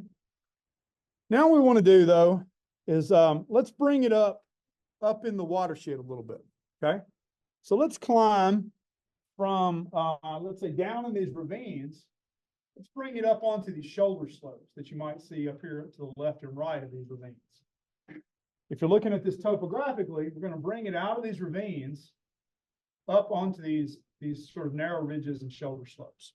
So let's take a minute and fill in our topo map here with a little bit of a different pattern. I'm going to use a different color to symbolize that we're sort of gaining elevation here. So for this, I'm going to use some black contours to suggest that we are climbing up into drier terrains. All right, so now we're kind of up on these upper side slopes. It's not flat up there yet, right? It's still sort of sloping in ravines, but it's dry, it's high and dry. And this is what it might look like on the ground. So in this particular setting, the major trees are all oak trees, but they're going to be different types of oaks. That's the important difference. We're going to shift in dominance to a whole different assemblage of oak trees, different species. Your mesophytic species, like your beech trees and your tulip poplars, are going to vanish. This is now becoming too dry for your species that really need their moist feet, okay, moist root systems. Notice here that this is going to be your moisture-loving species are really going to follow these ravines up into the hills.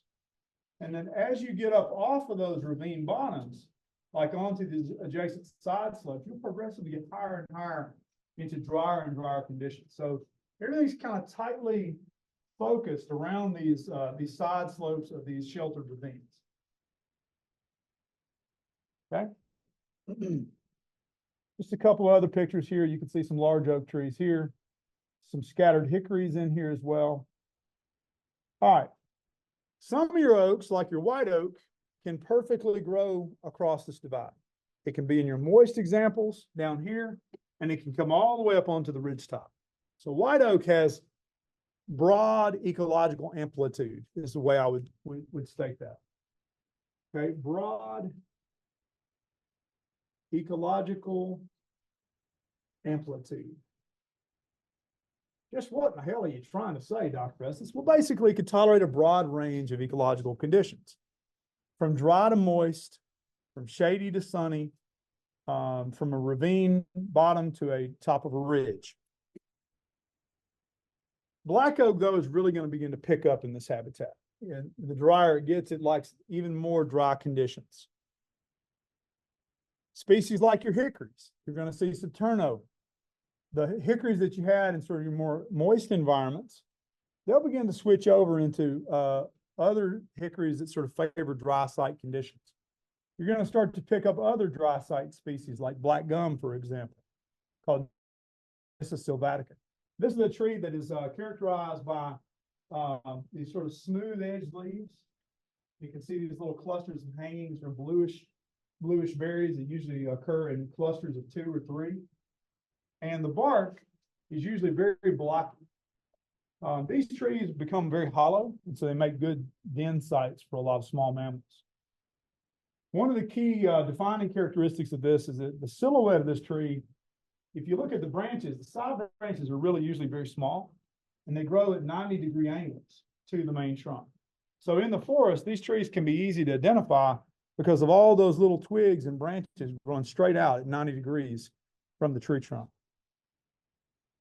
And collectively then, your black gums and your black oaks and your white oaks, certain types of hickories, they're gonna predominate on these upper side slopes here. So let's kind of draw in this, and let's call it a different type of community. And we're gonna draw this here with little orange circles.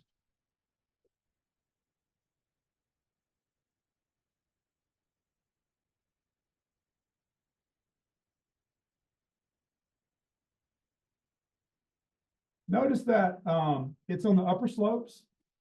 And then what happens on your north-facing slopes is that it usually occupies the upper part of that slope, right? So as the lower part becomes dominated by your mesic oak forest, this one's going to pick up at about halfway upslope and further up. But when you, on a north-facing aspect, and this is generally north-facing right here. Well, that's north. Notice what happens when you have a south-facing aspect up here. Here, those trees that are adapted to your drier soils that are common in this zone, the black zone that we've drawn here, because it's drier and there's more sun exposure, they can actually move farther down into the ravine because it's actually drier closer to the creek here. So these drier species tend to come all the way down. Remember how we were given that example of showing those two contrasting slopes with forest-dependent species on one slope and those open glades on the other? You can have those drier adapted trees come all the way down almost to the creek bottom because of the south-facing slope. So that shows you sort of the impact of topography on those species. So with this then, I drink enough water. So with this, we have moved into what we're going to call a submesic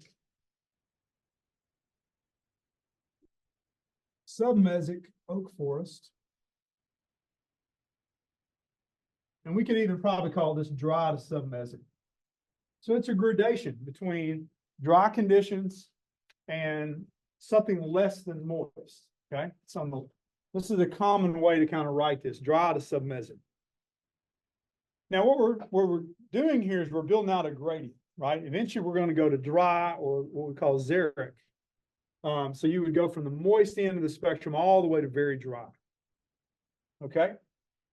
All right. So in this example, let's write down some of our common species. Species like white oak, still there. Why?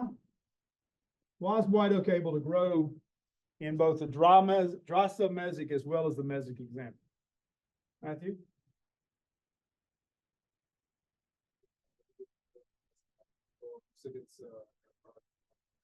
Exactly. Right. Yeah, it has a broad niche, basically. Niche, excuse me, niche. Broad niche with white oak. We're going to see more black oak. And there's a few other species we might see in this zone too. But particularly white oak, black oak, we might see quite a bit of hickory, like pignut hickory. We said black gum. Okay. Those are probably the main trees here we're gonna focus on for a little bit. All right.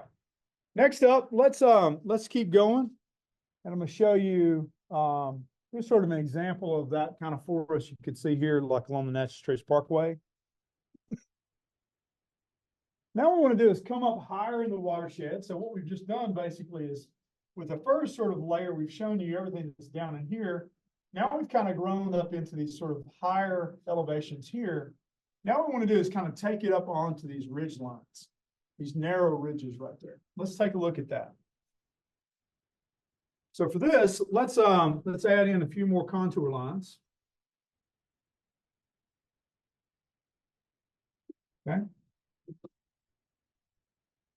So we're going to focus in on like right here. Bring these around. So here's kind of a narrow ridge.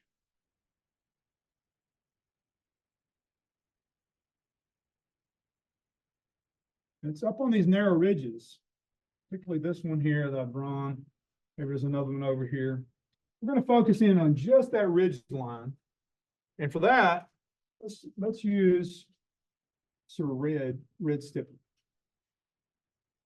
Now, what you'll notice at first is I'm drawing these as kind of non-overlapping, right? These vegetation types. But of course, in a real world, they do overlap. And there are gradients. Okay? So maybe instead of being strictly defined, as I've indicated, you know, they're going to blur into one another on their edges. Okay, so maybe some of the species that are indicative of these ridge lines are going to move slightly down slope where the soils are not as good. Okay, and likewise, some of these species may move up. And so you may have a gradient here of overlapping conditions. You would expect that. So on these narrow ridge lines, this is where the soils are going to be the most well drained, often the most gravelly. There may be bedrock exposures. Depending on the geology, like at Land Between the Lakes, for example, the highest elevations tend to be gravel. So if they're gravel, what does that tell you about the drainage of the ridge lines? If your bedrock composition, if the main layer that forms the ridge line is made of gravel, what could you say about its drainage? It's going to be very well drained, right? Whatever moisture is there is just going to go right through down to the lowest elevation. So it's going to be very drought prone. And you're going to have species that are extremely hardy to grow in very well drained conditions. Stony soil, oftentimes, keep this in mind too. In this part of Tennessee, as you climb an elevation, you typically get more and more acidic. So even if you're dealing with limestone or dolomite type of geologies, as you go up in elevation, the bases tend to be leached out of whatever the geologic substrate is you're talking about. So there's a lot more leaching of bases, meaning that the highest elevations tend to be really acidic. And so for that matter, these high ridges here are going to be both super drought prone, wildfire prone, acidic. And so you're going to have a whole different suite of species that can tolerate these harsh ridges than you would these side slopes and then down there in the ravine bottoms. Let's take a look here. So we'd be talking about, in this case, up on some of these ridge lines here and here. Here's what some of these forests look like. They're kind of open, so it's a little bit on that, you know, is it a forest? Is it a woodland? These definitely have some degree of openness. Notice how sparse the ground floor is. This could be a consequence of multiple factors, but a lot of times it's due to the fact that these soils are, it could be due to a few factors. One, you could have very high levels of leaf litter, which are suppressing whatever's supposed to be coming up artificially. We often see this in woodlands where the fires have been suppressed. So these may be overly dense and maybe dropping high levels of leaves on the ground that normally fire would help to clean up and would help to alleviate. So if you're dealing with a stand, and I would say this qualifies, that is fire suppressed, it may appear denser and more densely forested than it normally would. This stand is quite open underneath. Now this stand, you'll see those gravels right here, which are very evident. So it could be that the sparseness of what you see there is a reflection of how sterile the soils are and how poor the soils are.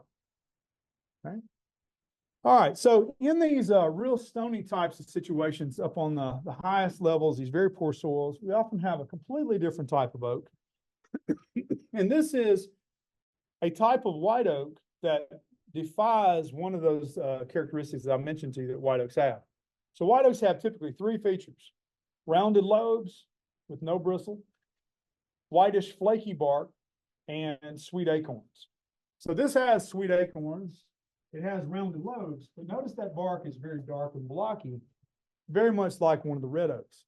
But this is a white oak. It just happens to be the only one that sort of doesn't fit that particular trait from a bark perspective.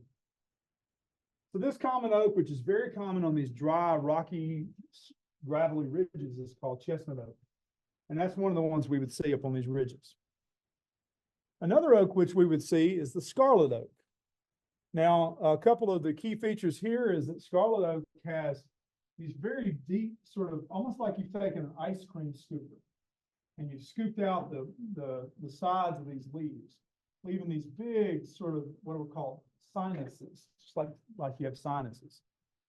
The acorns here have a pretty deep cap, and notice that the tip of the acorn cup has the tip of the acorn itself has these concentric rings around it.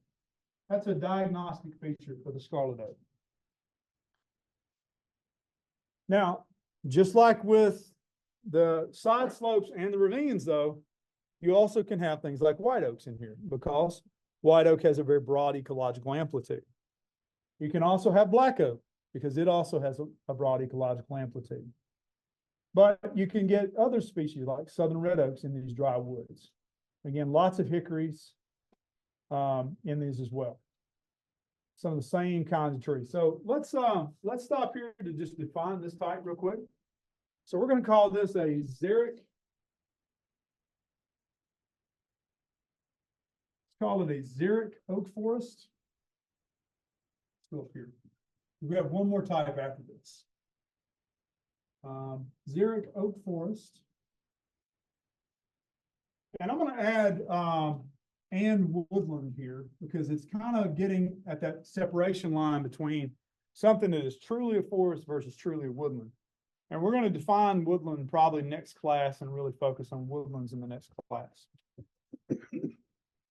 Now, within this type, some of the common types of trees that we see would be chestnut oak. I probably should have made a slide for a couple more of these species. Mockernut hickory.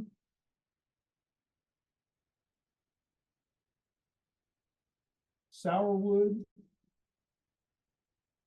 Those are also pretty common trees that really like those very dry, sort of rocky ridgetop forest. Black gum.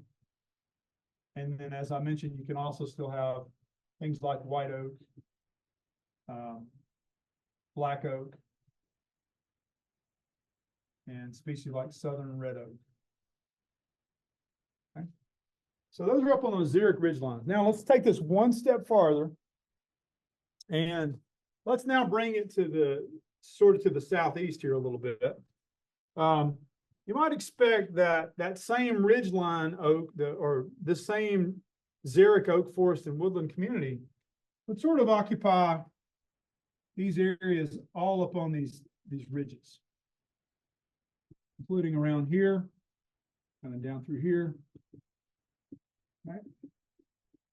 And sort of back away as you follow these ridges to the southeast, the contour lines get farther and farther apart, indicating that it's getting sort of flatter and flatter terrain and sort of these broad ridges. This area, let's say, maybe is about a mile across. So you might have a big sort of broad flat that extends down across this area for approximately a mile. It's not very dissected, but it's kind of rolling like a big level upland plain. This is where we would expect to transition into a completely different type.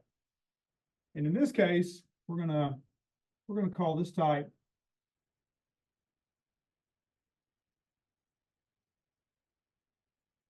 a new one. I'm gonna draw this with sort of scattered trees here.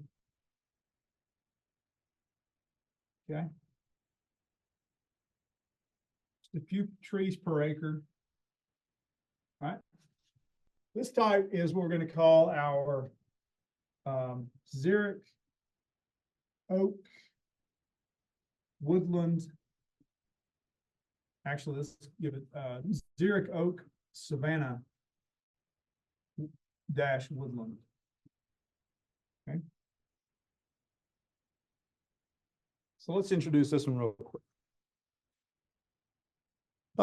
Before I do, let me just add a couple more things into this sort of dry, sort of sandy, gravelly type that we were just in. The ridge top type, the xeric oak forest and woodland. A lot of times these are very floristically sparse. They don't have a lot of wildflowers, not a lot of tree diversity. They're pretty much dry, sterile habitats. They do have some things that are quite notable. In addition to being dominated by dry type oaks above, on the ground floor, they tend to be rich in species that are of the blueberry family. Okay. So things like huckleberries, sparkleberries, blueberries, deerberries. So here's Dr. Joey Shaw at Land Between the Lakes from a few years ago. We're doing some field work, standing amid a clone of black huckleberry, which is a pretty uncommon shrub in this area. Now, in this particular stand, you could see a lot of these sort of low bushes here. Those represent two or three, actually about three different species of shrubs, all of the genus Vaccinium, which is the blueberry group. So notice that there's this low shrub right in here. That's low bush blueberry. You've got this sort of medium shrub back in here. This is deerberry. And then just a few areas back in here, these tall ones are what are called sparkleberries. They're all types of blueberries. So these are oftentimes found in these very dry ridge tops. Here's the deerberry, which usually grows about 3 to 5 feet. You can eat it, although it's not very tasty. It is basically like a small blueberry. It doesn't have much flavor to it. The shorter low bush blueberry typically grows about 2 to 3 feet high, very abundant in these woods. It's in flower right now, and it'll be followed by these beautiful sort of waxy bluish blueberries, which are very sweet, very tasty. And then the larger sparkleberry, which has these sort of shining leaves, it's sometimes even a semi-evergreen. Particularly the farther south you go, it'll hold its leaves through the winter. It has these black shiny berries that just don't have any taste at all. So of the three, the best one taste-wise, for at least for humans, is the low bush blueberry. But here's why it all matters, okay? The reason it matters is these species all are pyrophytic, which means they like fire. What do you think happens, though, in a scene like this, which may be suffering from fire suppression? With the lack of fire, what might you expect to happen to these very important fruit producing shrubs of the ground layer?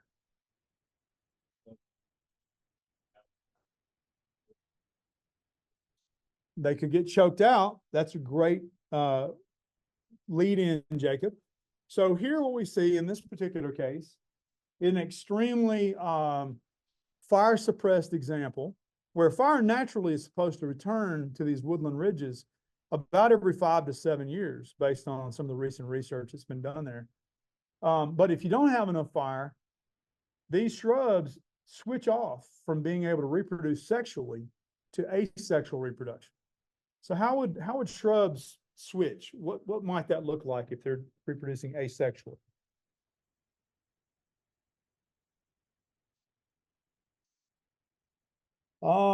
Not so much that, because that's sort of baked into the biology of the species, right? If it's monoecious, that means both male and female flowers are on the same individual. If it's dioecious, then the male and female plants are separated, right? That's kind of baked into the core DNA, so that's not going to change. But if something is preferring sexual reproduction, it's often because there's some disturbance, right? If something is reproducing sexually, often following disturbance. In this case, your disturbance factor might be fire. So if you have prolonged episodes with no or little disturbance, it may cause those shrubs to shift to asexual reproduction. So how would a shrub reproduce asexually, Chase? By sending out runners and shooters and producing less fruit. Exactly. And so what we see here is this shrub has become clonal. So it's basically reproducing underground. It's sending rhizomes out and then forming new shrubs so that this whole patch is one genetic individual. And it can cover, a 1/4 of an acre or half an acre, but it's all the same individual. And it begins to shut down reproduction, which could be bad for wildlife if they really need, if bear populations are dependent on black huckleberry fruiting prolifically, but yet you don't have much fruit production because it switched to asexual clonal reproduction. And so we often see this in these cases where these upland woods may have a lot of blueberry stems, but they have very little blueberry flowers, which, by the way, the blueberry bumblebee is the host plant. Is the host, is the obligate insect for this particular group. It's a species of bumblebee that's perfectly adapted to going inside of these blueberry flowers. They're often kind of closed, bell-shaped, like you see here. It takes a specialized bee to be able to go into that.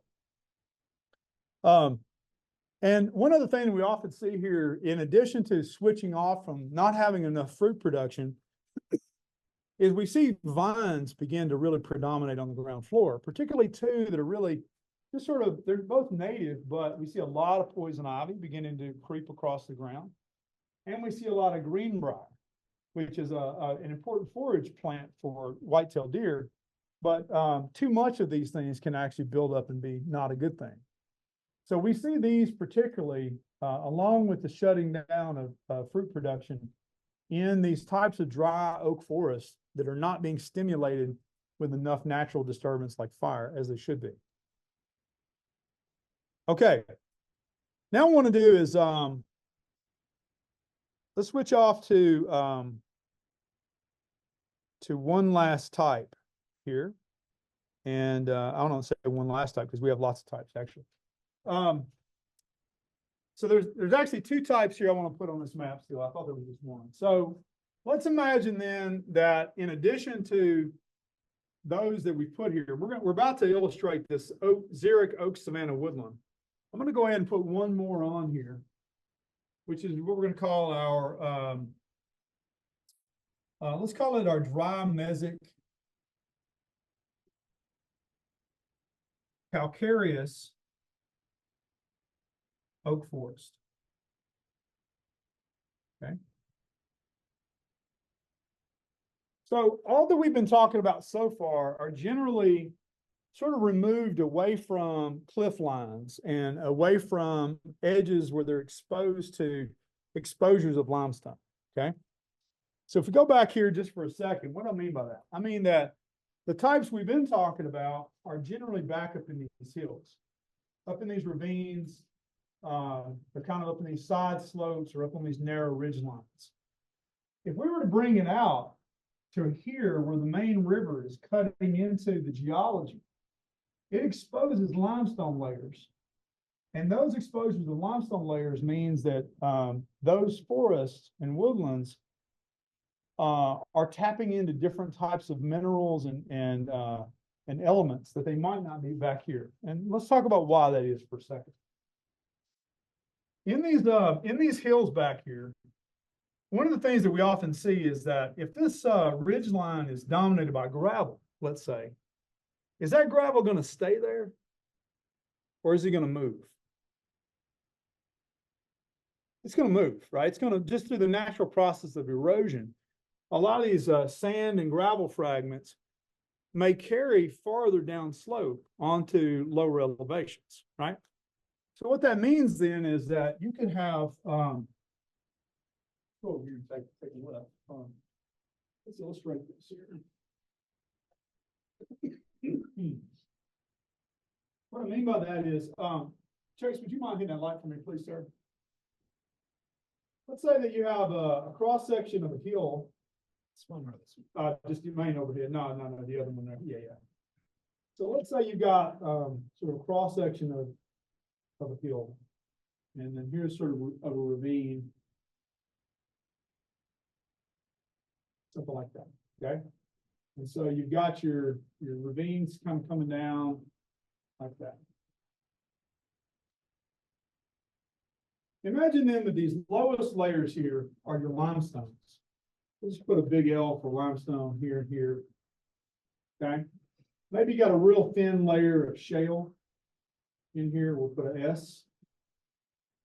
All right. And then maybe we've got a layer of chert. We'll have a couple layers of chert. And then maybe you've got a layer of gravel and sand at the top. Gravel and sand. Okay. And so back further up into the hills, you might expect normally, okay, I've got limestone right here. That means that whatever tree is here really likes to grow rooted in soils that are derived from limestone. Whatever's rooted here maybe likes to grow in acid soils derived from chert, right? And maybe this tree likes to grow in gravel derived soils. So maybe this is a chestnut oak. This would be like a black oak. This would be like a white oak. But here's where it gets complicated. And that is because the geology isn't stable. Okay. This gravel layer that we have up here, for example, is constantly eroding down and sort of forming a loose cap over the top of the sediments. It reaches down to about right there. Sometimes all the way down to the creek bottom. You'll find the gravels, for example, along the creek, like where they'll form gravel bars. Those gravels didn't come from the immediately adjacent. They came from way up here, right? And so you can have these gravel beds that sort of form a veneer or like a blanket over the surface all the way down. But those gravel layers really are the layers that are found up here on the top. Is that making sense? And so because of that, you can have the effect of that sort of gravelly layer coming all the way down, which means that if you have acid gravels and sands, they may come down and form a blanket over this limestone layer so that it has the effect of acidifying these slopes more than it might under normal conditions. But where you have a river that sort of eats away, right? It exposes that limestone fresh. And that means that, let's say this woodland or this forest that's just below that limestone cliff, it may not have that same gravel cap that kind of washes down over those soils, meaning that these soils are typically going to be more purely calcareous. They're not going to have the kind of gravel and sand embedded in the upper soil layers that say they would back in here. I know that probably is a little complicated, but what that means then is you can have forest types, particularly in association with wherever you have these exposures of limestone, like you see this bluffy woods behind you. And those would be totally different forests with their own set of dominant oaks. And so let's just imagine real quick that for this, we've got like a river bluff over here, and I'm gonna just draw it very steeply right there. So the closer these lines are together, it means basically it's like a cliff. Okay.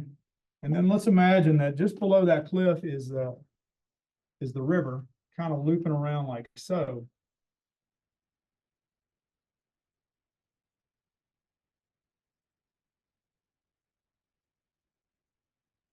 Okay. Wherever that happens, then we could have a forest type that is largely associated with limestone that is just upslope from that river. It's also very dry. This type of forest typically looks like this. It feels dry, it looks dry, it's got limestone exposures, and it's got its own unique oak. So for this type of forest, we're going to skip over the xeric oak woodland for a moment. We only got a few minutes left. This dominant oak here is called the chinkapin oak. Notice white flaky bark, so it's a white oak. It has, even though the points are kind of sharp, they are not bristle. They don't have any bristle-like hair extensions. But this is a common oak on limestone. It's called the chinkapin oak. You may also have things in there like shagbark hickories, which like the calcareous soil. Ash trees as well, especially white ash trees, can be quite common. And then you have a whole distinctive array of species that like limestone forest, things like Indian pink or wild columbine, various types of sedges. So these can be very richly diverse in a variety of different types of species that need limestone and soils derived from limestone. All right, then the last type is sort of this type that is out here on this broader upland tablelands. And I'm going to just end with this. This really kind of gets into next week's or into next Tuesday's lecture. This is where we're going to pick up this more of an open woodland. It's in this broader sort of ridge top. I'm just show you a picture, kind of what it looks like. And then we'll come in and we'll talk more extensively about it. So these types are dominated by particularly two oaks, post oaks and blackjack oaks. Blackjack oaks have these very distinctive leaves that have sort of three lobes at the top. There, very dark blackish bark, which is extremely adapted to fire. These trees are very adapted to drought as well. And then almost always growing with the blackjack oak is the post oak, which has a leaf that is somewhat shaped like a cross. And together, these are very fire adapted species. They notice how much more open this is. And often also it will become grassy underneath in this. You'll have different types of hickories move in. It can become very open, grassy, rich in wildflowers, and rich in fruit-producing species.